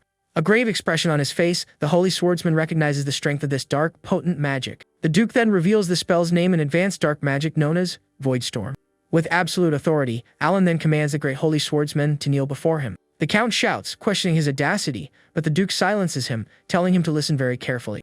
The Dark Lord warns that there will not be a second warning, and the Count grits his teeth in pure, unadulterated rage. Even though he had justification on his side, the Count never expected the Duke to go this far. Left with no other choice, the great Holy Swordsman sinks to his knees before the powerful Noir Lord. Seated on his throne, the Duke states he summoned him in the name of peace between their two houses. But he then threatens to completely exterminate House Brandenburg if they ever dare to touch his children again. The Duke asks, from the bottom of his heart, that the Count accept this new reality between them. He then invites him to rest and warm himself, acknowledging he must be tired from his long journey. The Count refuses, calling his generosity humiliating, and states that unfortunately he cannot stay. A slight smile plays on the Duke's lips, as he seems to perfectly understand the Holy Swordsman's predicament. The Duke then wishes him a safe journey back, and the Count retreats from the Grand Throne Room. What the Duke showed Count Brandenburg, one of the Emperor's most loyal retainers, that day, would be the spark that sets the entire empire ablaze, igniting a great war between the nations. It all began with the smallest ember, but it wouldn't be long before the fire spread everywhere, and it would be their duty to eliminate the Holy Swordsman and all of his allies in the ensuing chaos. In the Duke's office, Professor Cephia is summoned for a private conversation with her master. The elf is horrified by the state of the thieves' bodies left behind after the fight. The Duke reveals that these are the remains of the Thieves' Guild members who had attacked Dale. Shocked, the teacher can't bring herself to believe that a single boy was responsible for all this. The bodies were torn to shreds, riddled with holes, their insides gruesomely exposed. For the first time in a very long time, Cephia begins to doubt herself and her methods of teaching. The Duke then offers her the position of chief advisor to help guide Dale's immense talents. The elf realizes he is asking her to become a permanent part of House Saxon, not just a temporary tutor. The Duke explains that Dale relies on her heavily and that he cannot guide the boy's potential alone. With her support, things could change, and the boy could grow to become a great leader in the future. After some reflection, the teacher accepts the proposal, committing herself to guiding the young master. For the elf, understanding how this child views the world has now become her most important task. Time passed and the day of Dale's 10th birthday finally arrived, marked by a grand celebration. Unlike the previous year's party, this time even envoys from the Emperor's court were in attendance. And among all the distinguished guests, the most notable was a man with fiery red hair and lavish clothing. The protagonist approaches and greets him respectfully, addressing him as Marquis Eurus. A smile on his face, the Marquis says it is an honor to meet the young Master Dale and returns the greeting. Just moments before, the guests were marveling at the magnificent banquet and the immense wealth of House Saxon. One nobleman comments on how beautiful everything is, saying it hardly feels like the harsh northern territory. The protagonist watches everything with a sharp eye, carefully analyzing the guest's behavior. These are the nobles from the imperial capital, the Emperor's own faction, the largest power block in the empire. The boy understands the reason for their presence is painfully obvious. It's an implicit warning to his house. It's a clear message from the imperial family, telling them not to disrespect the Holy Swordsman. And the chosen messenger tasked with delivering this message is standing right in front of our MC. The Marquis then approaches, asking with a polite smile if he is the young Master Dale. He introduces himself as the Crimson Lord Marquis Eurus and expresses his pleasure at meeting him. Eurus is the master of the Red Tower, a man who seeks flame, fury, and power all in the name of order. The mages of the Red Tower were obsessed with the idea that might makes right and had become the Empire's enforcers. The protagonist remembers all too well being subjected to their cruel modification experiments. Eurus calls him a prodigy and a genius, saying he has heard tales of his unparalleled magical talent. The rumor that he annihilated an entire orc horde at just 9 years old had also reached his ears. A small smile on his face, the MC listens as the Marquis says this was to be expected from his Grace's son. The boy offers his thanks for the kind words and, with a polite bow, wishes him an enjoyable evening. Stepping outside for some fresh air, the protagonist thinks how tiresome it is to have his birthday celebrated every year. He would much rather be training with Charlotte, but she now officially serves as his mother's handmaiden. Besides, it would be dangerous for her if word got out that they were training, so he resolves to practice alone. Suddenly, a desperate cry for help rings out through the garden, and the protagonist spins around, startled. Hearing the voice, he wonders if it could be he thinks it is and sprints towards the sound. A maid is pleading for help, stating she serves House Saxon, but her attacker seems completely indifferent. A corpulent noble holds her fast, mocking her for invoking the Duke's name in vain. The man sneers that everyone is busy with the birthday celebration and no one will hear her screams. Holding a dagger to the girl's throat, he threatens her, telling her to be a good girl and do as she's told. Just then, the protagonist arrives, catching the noble in the act of harassing the maid in the castle garden. Furious, Dale demands to know what he thinks he's doing to one of his family's maids. A cold look in his eyes, the MC approaches, and the noble turns, surprised by the boy's sudden appearance. The attacker addresses him as young master, and asks what brings him here so unexpectedly. A look of barely contained rage on his face, the protagonist asks if he has ever enjoyed the company of a woman. The noble laughs, saying he highly doubts such a young boy has had that particular experience. With a lecherous grin, he offers to teach young Master Dale a thing or two about it. The attacker promises to show him a good time, and the MC glares at him with pure hatred. But with a confident smile, the boy tells the maid not to worry, promising he'll get her out of this. He forms a magic circle, preparing to unleash a powerful spell on the corpulent noble. The attacker believes no one would dare strike him due to his rank, but he is sorely mistaken. In a flash, the protagonist launches a powerful blast of ice directly at the noble. The attack hits him squarely, sending him flying and freeing the maid from his disgusting grasp. A determined look on his face, the MC declares he has no intention of backing down and glares at him with contempt. The noble thinks to himself that challenging one of the Emperor's own is not the wisest move. Sprawled on the ground, he demands to know what young Master Dale thinks he's doing. With a furious shout, the protagonist asks if he didn't hear him, shocking the noble. Dale then commands him to get on his knees and apologize to Miss Eve at once. The attacker calls him a brat, arguing that she is merely a maid and a servant of House Saxon. The noble struggles to his feet, declaring he is a representative of the Emperor, and to insult him is to insult the Emperor himself. But the MC counters, asking if the Emperor makes a habit of harassing the servants of noble houses for sport. The attacker is stunned by the question, unable to believe the boy's sheer audacity. Suddenly, the Duke and the other nobles appear, and the protagonist warns the man this is his final chance. A small smile plays on Marquis Eurus' lips as he observes the scene, finding it all very amusing. Standing beside Alan, the Marquis seems to be thoroughly enjoying the unfolding chaos. The Duke then asks what is going on, and the MC explains that the man was harassing one of his maids. The noble tries to defend himself, claiming the young master acted recklessly, a claim the Duke questions. With a sharp cry, the protagonist asks if he gave him permission to stand, shocking the noble again.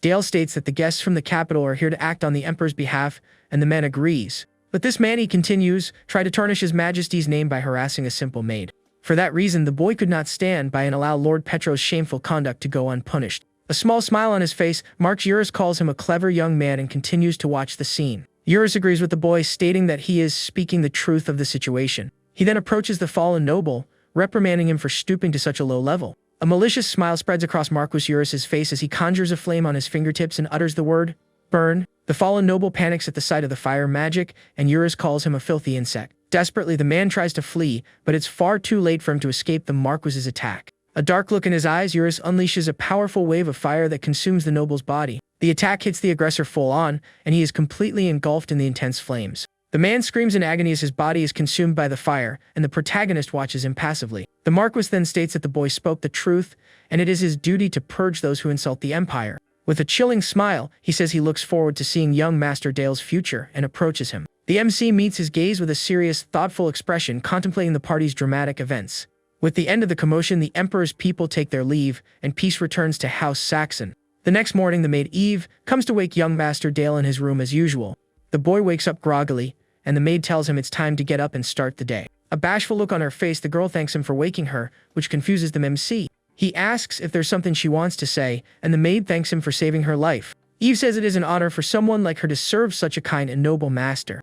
The protagonist wonders if that was all she was hesitating to say and observes her. With a gentle smile, he thanks the maid for her service, addressing her by her name, Eve. The MC understands the power a name can hold and intends to use it in any way he can to bring down the Empire. Later in his study, the Duke calls for his son, remarking that while he's clever, his behavior is odd. A serious expression on his face, the father states that the boy's behavior of late has been highly peculiar. A serious look in his eyes, the protagonist asks why his father is saying such a thing.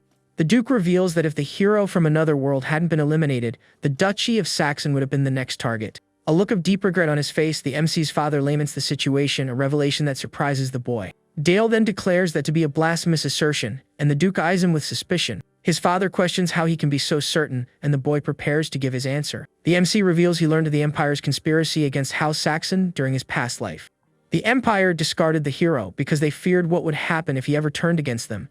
Even after the Demon King's defeat, the Empire made no effort to cleanse the darkness from his former domain. Instead, they issued the absurd order to cultivate the Demon King's land and make it imperial territory. The protagonist reveals they even granted that land to him, demanding further sacrifices from his house. As long as the darkness remains uncleansed, the slow bleeding of House Saxon will never stop. Moreover, people both within the Empire and beyond the northern borders refer to them as the Clan of Darkness. Just as they abandon the hero, they will eventually try to remove any internal threats to their power. The Duke is stunned by this revelation and asks how he could possibly know the hero was abandoned. The boy claims it's merely deductions and reasoning based on the historical records he has read. Officially, the hero met an honorable end after a fierce battle with the divine sword, Bartle. The Duke admits it's natural he'd be surprised, as very few people know the true story behind the hero's passing. If the MC's theory is correct, then the Empire is nothing more than an oppressor, taking weaker nations by force. The father realizes his son possesses a wisdom far beyond his years and studies him intently. He then asks what House Saxon should do from this point forward, and the boy answers without a shred of hesitation. A look of fierce determination in his eyes, the boy declares they must destroy the Empire, once and for all. The Duke is utterly shocked by his son's declaration, staring at him with an expression of pure disbelief. Angrily, the father demands to know if he has any idea what he is suggesting with such an absurd proposal. The MC clarifies that he's not suggesting they raise an army and launch an immediate rebellion. He then states that the plan is for 10 years in the future, which only confuses the Duke further. The protagonist explains that resistance groups across the continent are already fighting for their independence.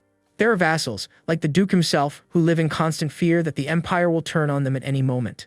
The economy is shrinking, banditry is on the rise daily, and the after effects of the war have only worsened. By that time, they will have amassed enough strength to defend their house against the Empire's might. They will covertly support the resistance forces in various regions, weakening the enemy from within. The boy laid out his entire plan to topple the Empire, speaking with his father until the sun had set. After hearing everything, the Duke remained silent for a long moment, reflecting on all his son had said. A small smile plays on the MC's father's lips, as he seems satisfied with the boy's strategy and foresight. He laughs, saying his son's talents truly know no bounds, and praises him. The protagonist listens intently as the Duke admits he sees things that even he, himself, cannot perceive. A look of immense pride on his face, the father says he is incredibly proud of his son and places a hand on his shoulder. From this day forward, he will no longer be just the Duke's eldest son, nor a 10-year-old child. The Duke will treat him as his true heir, the boy who will one day lead House Saxon to glory. With a confident smile, the MC states that as the head of the house, he will listen to and respect his father's words. The father then encourages him to speak his mind without hesitation, asking what decision he will make for the family. A confident smile on his face, the boy asks for permission to undertake the Tower Trial in the necropolis. The Tower Trial is a competition to determine the ranking among mages, where they face off against powerful guardians. Defeating stronger guardians elevates one's rank, with the ultimate victor earning the title of Tower Elder. His father questions if he truly wishes to enter such a dangerous place, where he could easily lose his life. The Duke argues it's far too soon for him, as the boy hasn't even completed his third circle. But the MC assures him he will achieve it soon, and his father replies that even for him, that would be difficult. A look of sheer determination in his eyes, the protagonist states this decision is for both himself and for House Saxon. If he proves his mettle in the Tower Trial, his status as heir will be solidified, and he'll gain a formidable reputation. He will earn a reputation built on trust and skill, not one cobbled together from gossip and baseless rumors. A small smile plays on the Duke's lips as he asks if that is the true reason he wishes to use the trial. A satisfied smile on his face, the father agrees, saying he will leave the matter to his son's discretion. The boy offers his thanks, vowing to prove his worth to his father and to his entire family. A few days later, in the city of the dead necropolis, the protagonist arrives to take the trial. A carriage pulls up before a grand gate where a small group of people are waiting. From within the carriage, the Duke emerges, and everyone bows in deep respect to the Noir Lord. Humbly, they present themselves before the Duke and welcome him to the city of the dead. Beside his father, the protagonist lets out a yawn, clearly tired from the long journey. The boy wonders if he's been pushing himself too hard again and feels a wave of exhaustion. From a distance, several onlookers watch the arrival of the Duke and his son, murmuring amongst themselves. One of them questions if it's true that young Master Dale is a magical genius of unprecedented skill. Another person notes that he doesn't look very well, but the first one tells them not to doubt him. From afar, a snobbish noble overhears their conversation and scoffs at the idea of Dale being a genius.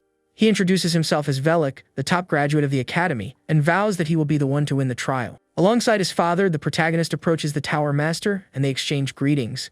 A woman named Eris greets the Duke, introducing herself as a Tower Elder and the General Secretary. The father explains that Eris will be assisting the boy during the trial, and the MC nods with a smile. The protagonist then bids his father farewell, stating he will be in Eris's care from now on. The secretary guides him, revealing that 59 academy graduates are awaiting him for the trial. She opens a large door to reveal an arena teeming with competitors, all ready for the challenge.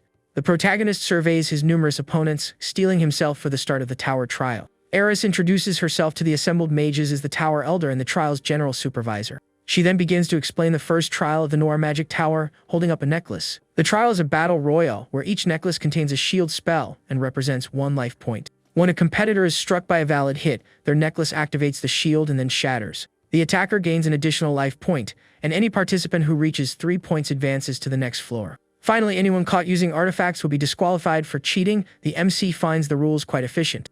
A look of determination on his face, the boy prepares himself, but suddenly, one of the competitors glares at him. The mage calls him a monster, wondering how it's possible for him to be a third circle mage at his age. A smirk on his face, the snobbish noble says there's no reason to worry about the boy. The protagonist overhears their conversation and, with a confident smile, prepares to show them his true skills. Eris gives the signal, and the tower trial finally kicks off, with all the competitors taking their positions. The participants begin casting their spells, preparing for the battle that is about to erupt. In a blur of motion, one mage attacks another, and the arena instantly transforms into a chaotic battlefield.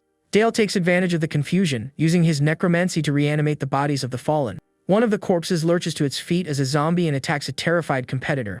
The mage tries to defend himself, but the zombie strikes him with a powerful blow, sending him flying. The competitor is shocked to see his attack had no effect, and the zombie stares him down. Suddenly, the protagonist appears behind the zombie, and the competitor can't understand what just happened. Using his water magic, Dale freezes the zombie solid, a sight that surprises the competitor. Shocked, the mage recognizes the water element magic and can hardly believe what he's seeing. Another competitor wonders if the boy could possibly be a dual-element mage and stares at him with admiration. One of the ice zombies attacks another competitor, shattering him with a single, freezing blow. Dale then turns to one of the mages, questioning him for daring to touch his undead soldiers. The competitor attempts to attack the zombie, but the protagonist protects it with a layer of ice armor. The MC explains that it's useless. He has shielded his soldiers with a powerful suit of ice armor. In a swift motion, the zombie strikes the mage, shattering his necklace and eliminating him from the trial. The snobbish noble accuses him of breaking the rules by using water element magic in the trial. He insists that only necromancy and magic that controls the dead are permitted in this competition. Secretary Eris overhears the argument but remains silent, simply observing the scene. The noble realizes the trial hasn't been stopped and understands that the protagonist is, in fact, in the right. The snobbish noble then orders his allies to hold off the zombies and attack Dale directly. With that, several competitors surge forward, surrounding the protagonist and trying to overwhelm him with numbers. The MC recalls that the use of artifacts is also prohibited and comes up with a new battle plan. Unable to use his artifacts, the boy decides that close-quarters combat is his only viable option. He charges forward, kicking a fallen weapon off the ground and using it as a projectile against his zombie. With a series of swift movements, he dodges the zombie's attacks, weaving through the battlefield. The protagonist sprints towards one of the zombies, preparing for a hand-to-hand assault. With an agile move, he evades a clumsy swing and prepares to counter-attack the monster. Channeling his dark magic, the boy delivers a powerful punch to the zombie, destroying it with a single blow. A confident smile on his face, Dale says, "Gotcha," as the zombie is completely annihilated. The protagonist then picks up the zombie's fallen sword and prepares to continue the fight. Weapon in hand, the MC unleashes a flurry of quick, precise strikes on the other zombies. The competitors are stunned to see one of the zombies defeated with such apparent ease. The boy explains that he reforged its bones to enhance the sword's durability, making it much stronger. His new weapon in hand, the protagonist charges forward to face the remaining zombies in the arena. He cleanly severs the arm of one zombie and prepares for his next attack with a determined look. Leaping into the air, Dale brings his sword down in a powerful arc, destroying another zombie. The boy pants from the exertion but doesn't give up, continuing to fight with all his might. With a series of rapid strikes, he demolishes the remaining zombies, clearing the battlefield. The snobbish noble is shocked to see that even his last remaining undead soldier has been defeated. The snobbish noble mutters that a mage shouldn't be able to handle a sword so proficiently. Sword in hand, Dale approaches his last opponent, who screams in pure fear and panic. The noble pleads with the young master to wait, saying he surrenders, but the MC doesn't listen. A confident smile on his face, the protagonist says it's not like he's actually going to be eliminated. Without a hint of hesitation, the boy strikes him with the sword, and his necklace shatters, ending his trial. The noble calls him a monster as the MC observes the outcome of the battle with a satisfied expression. The results are announced. Young Master Dale passes alone, with an astonishing 60 life points. The crowd erupts in applause, and the protagonist feels a surge of pride at his overwhelming victory. A confident smile on his face, the boy tells everyone to watch closely, for this is only his first step. For the second level of the trial, the challenge is to defeat a guardian creature known as a flesh golem. Typically, the survivors of the first level would cooperate, but Dale has eliminated all of them. The MC faces the colossal golem alone, steeling himself for the impending battle. Unlike the first level, all forms of magic are now permitted in this combat. Although the no artifact rule still applies, the protagonist states that this is more than enough. For the boy, this is the perfect opportunity to truly test the limits of his third circle. The flesh golem attacks with a mighty punch, which the MC manages to dodge by a hair's breadth. With an angry grunt, the monster glares at him, preparing its next attack. The golem tries to snatch him with its giant hands, but the protagonist is far too quick for it. The MC forms a magic circle, preparing to cast a powerful spell on the flesh golem. A confident smile on his face, he unleashes the spell Accelerated Decay at the monster. From a distance, Secretary Eris and the Duke observe the young master's magic, finding it highly unusual. The flesh golem's hand begins to rot away, and he wonders why the boy would do such a thing. In his past life, the protagonist learned that this kind of strategy was just as crucial as raw firepower. A look of disgust on his face, the MC pinches his nose, complaining about the stench of the decomposing flesh. Eris wonders if they realize they are witnessing a live demonstration of biochemical warfare. That day, Dale completed the trial all the way up to the 10th level, setting a new, unbreakable record. Meanwhile, the other participants were given a second chance to retake the first level. That same evening after the trial, the protagonist stands before a fountain, reflecting on his life. Suddenly, his teacher Sephia calls his name, and he turns to greet her with a warm smile. The elf praises him for his splendid performance, and the MC thanks her for her invaluable teachings. A proud smile on her face, the master says that hearing that makes her incredibly proud of her student. The boy then calls her name, and the teacher looks at him with a curious expression and a gentle smile. A look of excitement in his eyes, the protagonist asks her out on a date, which completely shocks the elf. The MC explains there's a festival in the city, and he thinks they should go together and have some fun. A bit flustered by the invitation, the teacher agrees, and the boy celebrates with pure excitement. The elf thinks to herself that, technically, he's not wrong about it being a date and studies him. She assumes Dale must be confused and wonders if he is as dark on the inside as he seems. At the festival in the city of Necropolis, everyone is celebrating with joyous abandon. The teacher mentions he must be tired after the trial, but the boy assures her he feels fine. A smile on his face, the MC says there are still a few days until the next trial, so everything is all right. The two of them walk in comfortable silence through the festival, and the protagonist admires the beauty of the night. Suddenly, he comments on how beautiful the moon is, and his teacher looks at him with a gentle expression. A smile on her face, the elf agrees, saying the moon is indeed very lovely tonight. The MC sighs, noticing that conversation doesn't flow between them as easily as it once did. But he feels this silence isn't awkward. It's always been this way with Sephia.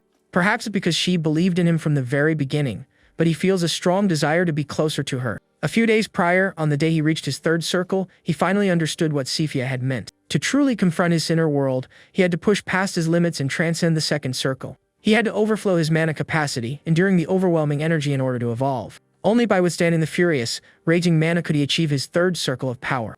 With an intense glow, his 3 mana circles take form, and he finally reaches his goal. Suddenly, a black sword materializes in his hand, a sight that completely shocks the protagonist. A curious look on his face, he wonders what this black sword is and where it came from. In the blink of an eye, he's transported to a snow-covered landscape, leaving him utterly confused. The protagonist wonders where he is and looks around, trying to get his bearings. He recalls that when one enters a deep state of meditation, they inevitably manifest their inner world. This is his inner world, his world of realization, a place of profound emptiness and darkness. There had been nothing here from the beginning, just absolute nothingness and a deep, aching loneliness. And into that hollow world, Master Sephia had extended her hand, offering him hope. Maybe that's why he sees her as the sole person capable of bringing light into his dark world. With a sincere look in his eyes, the protagonist confesses his feelings to his master, telling her he likes her very much. The elf is stunned by his declaration and asks him to repeat what he just said. A confident smile on his face, the boy repeats that he likes her a lot, and the teacher looks at him. A gentle smile on her face, the master seems to understand the boy's feelings and embraces him.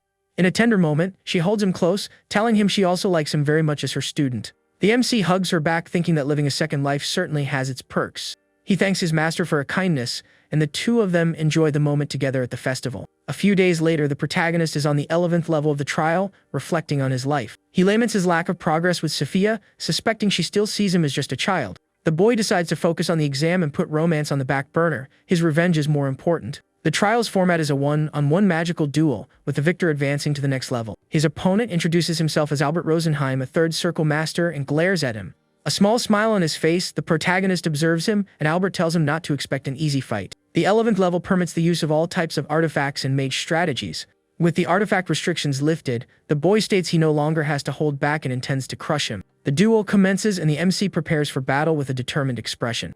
Albert casts a powerful spell, warning the boy to be on his guard, as he's no mere amateur. A confident smile on his face, the mage declares the protagonist's winning streak ends here. He then unleashes a shower of black arrows at the boy, a look of victory in his eyes. But with a defiant smile, Dale tells him to see if he can block his next attack. The mage sneers that the young lord's confidence will only get him so far and launches another assault. The battle intensifies and the protagonist finds himself facing a relentless barrage of magical attacks.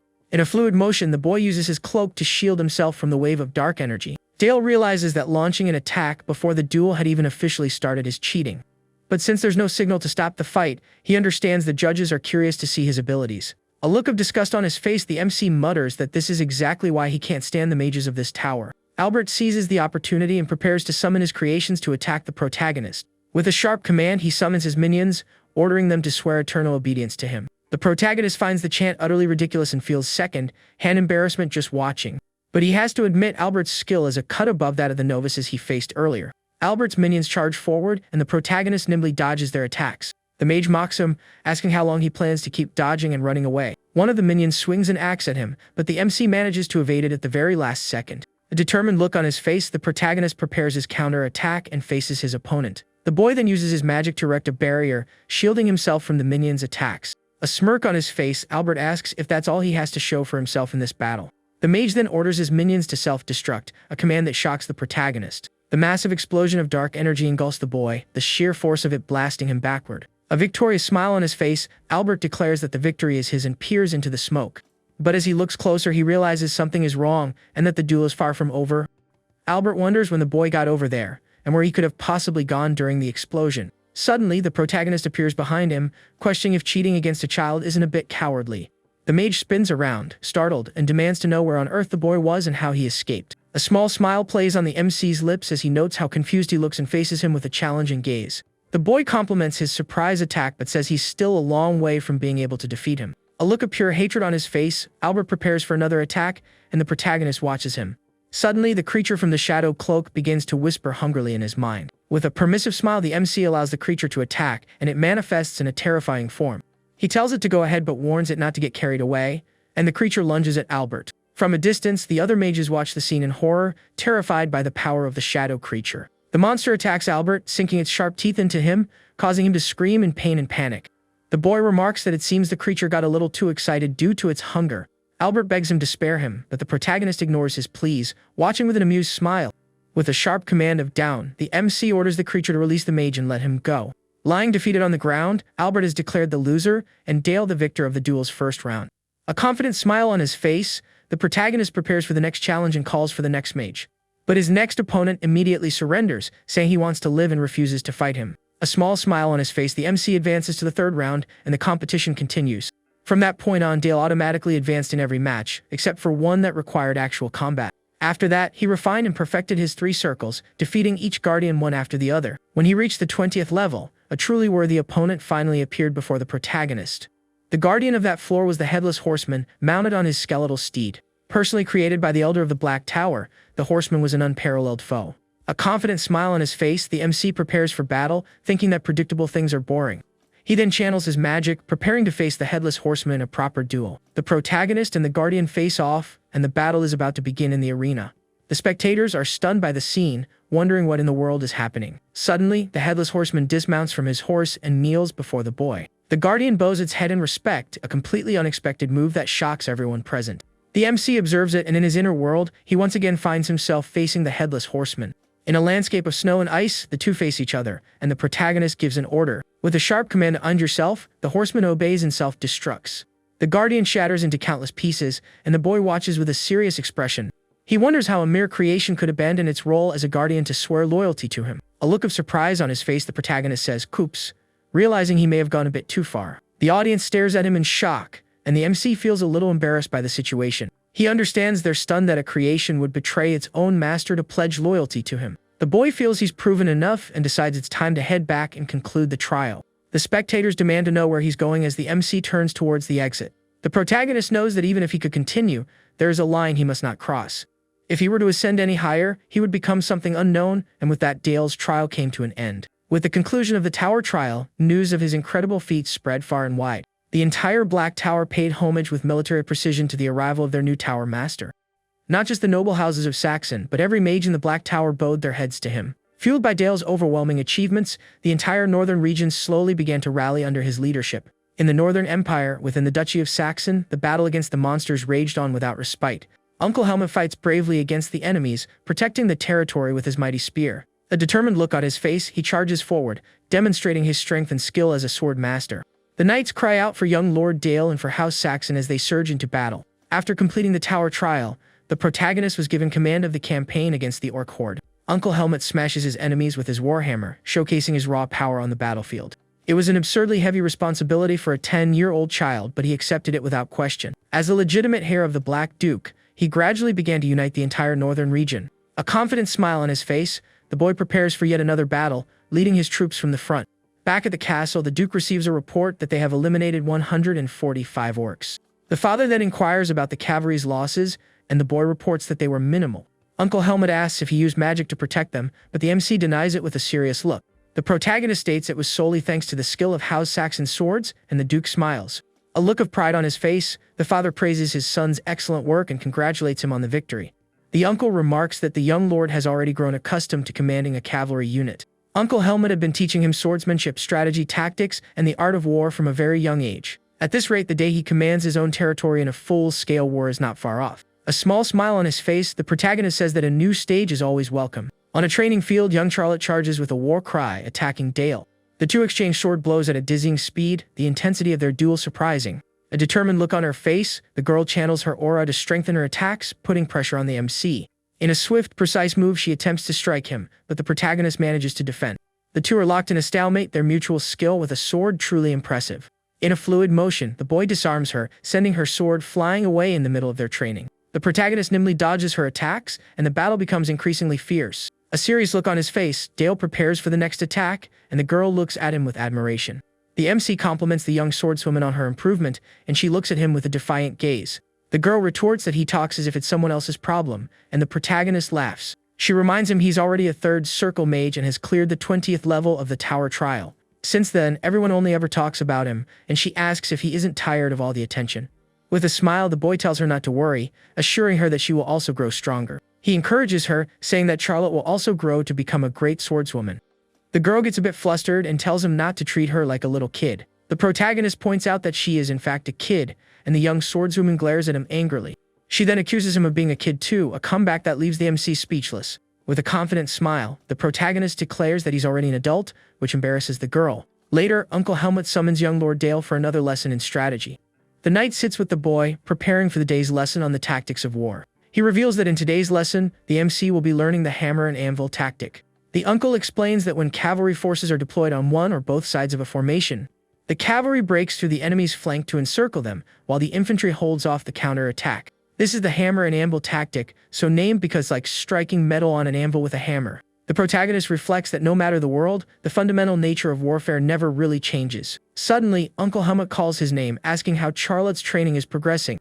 The knight becomes thoughtful, saying that while her training can't compare to the boys, he admits the young swordswoman's progress is remarkable, and that she possesses great potential. Her foundation in swordsmanship is already solid, and she will soon begin learning aura techniques and the family style. The MC notes that the main concern is the compatibility between her sword style and theirs. Just as mages refine mana, knights can also refine and store it, calling it Korra. And just as mages form towers as their power structures, knights establish quarters. They form these hoarders to pass down their sword legacies and preserve their unique traditions. The Black Cavalry, for example, charges like war chariots, shattering entire battlefields. The Northern Knights base their swordsmanship on raw power and overwhelming, brute force. The problem is that Charlotte's sword style is built on speed and agility, not brute strength. Considering her talent, she might just barely make it into the ranks of the Seven Swords. But she will never be able to reach the first sword, the absolute pinnacle of swordsmanship and power. The Flower Sword, the title once held by her father, was the apex of the Seven Swords. A look of admiration in his eyes, the protagonist recalls the legend of the Flower Sword. Uncle Helmet laments that this unique sword style vanished with the fall of the Knight's kingdom. A look of deep regret on his face, the knight wonders if that style is truly gone forever. The protagonist then wonders if his father's swordsmanship has truly been lost to the world. As Dale continued to build his reputation through relentless training and monster subjugations, the time finally came to test the results of his training in a real and challenging battle. In the throne room, the Duke is stunned by the news a messenger has just delivered. Baron Fokker, from a neighboring territory, is laying claim to the duchy's copper mine. The MC reflects that the borders between nations and domains are not as clearly defined as one might think. Furthermore, if the Duke refuses to cede the mine, thereby agreeing to a domain war, the Grand Duke of Brandenburg has backed the Baron's claim in exchange for a cut of the profits. He will dispatch the Order of Saint Magdalene to fight alongside the Baron in the Domain War. A look of pure fury on his face, the protagonist realizes the Grand Duke has not forgotten his humiliation. A small smile plays on the boy's lips as he deciphers the enemy's strategy and prepares for battle.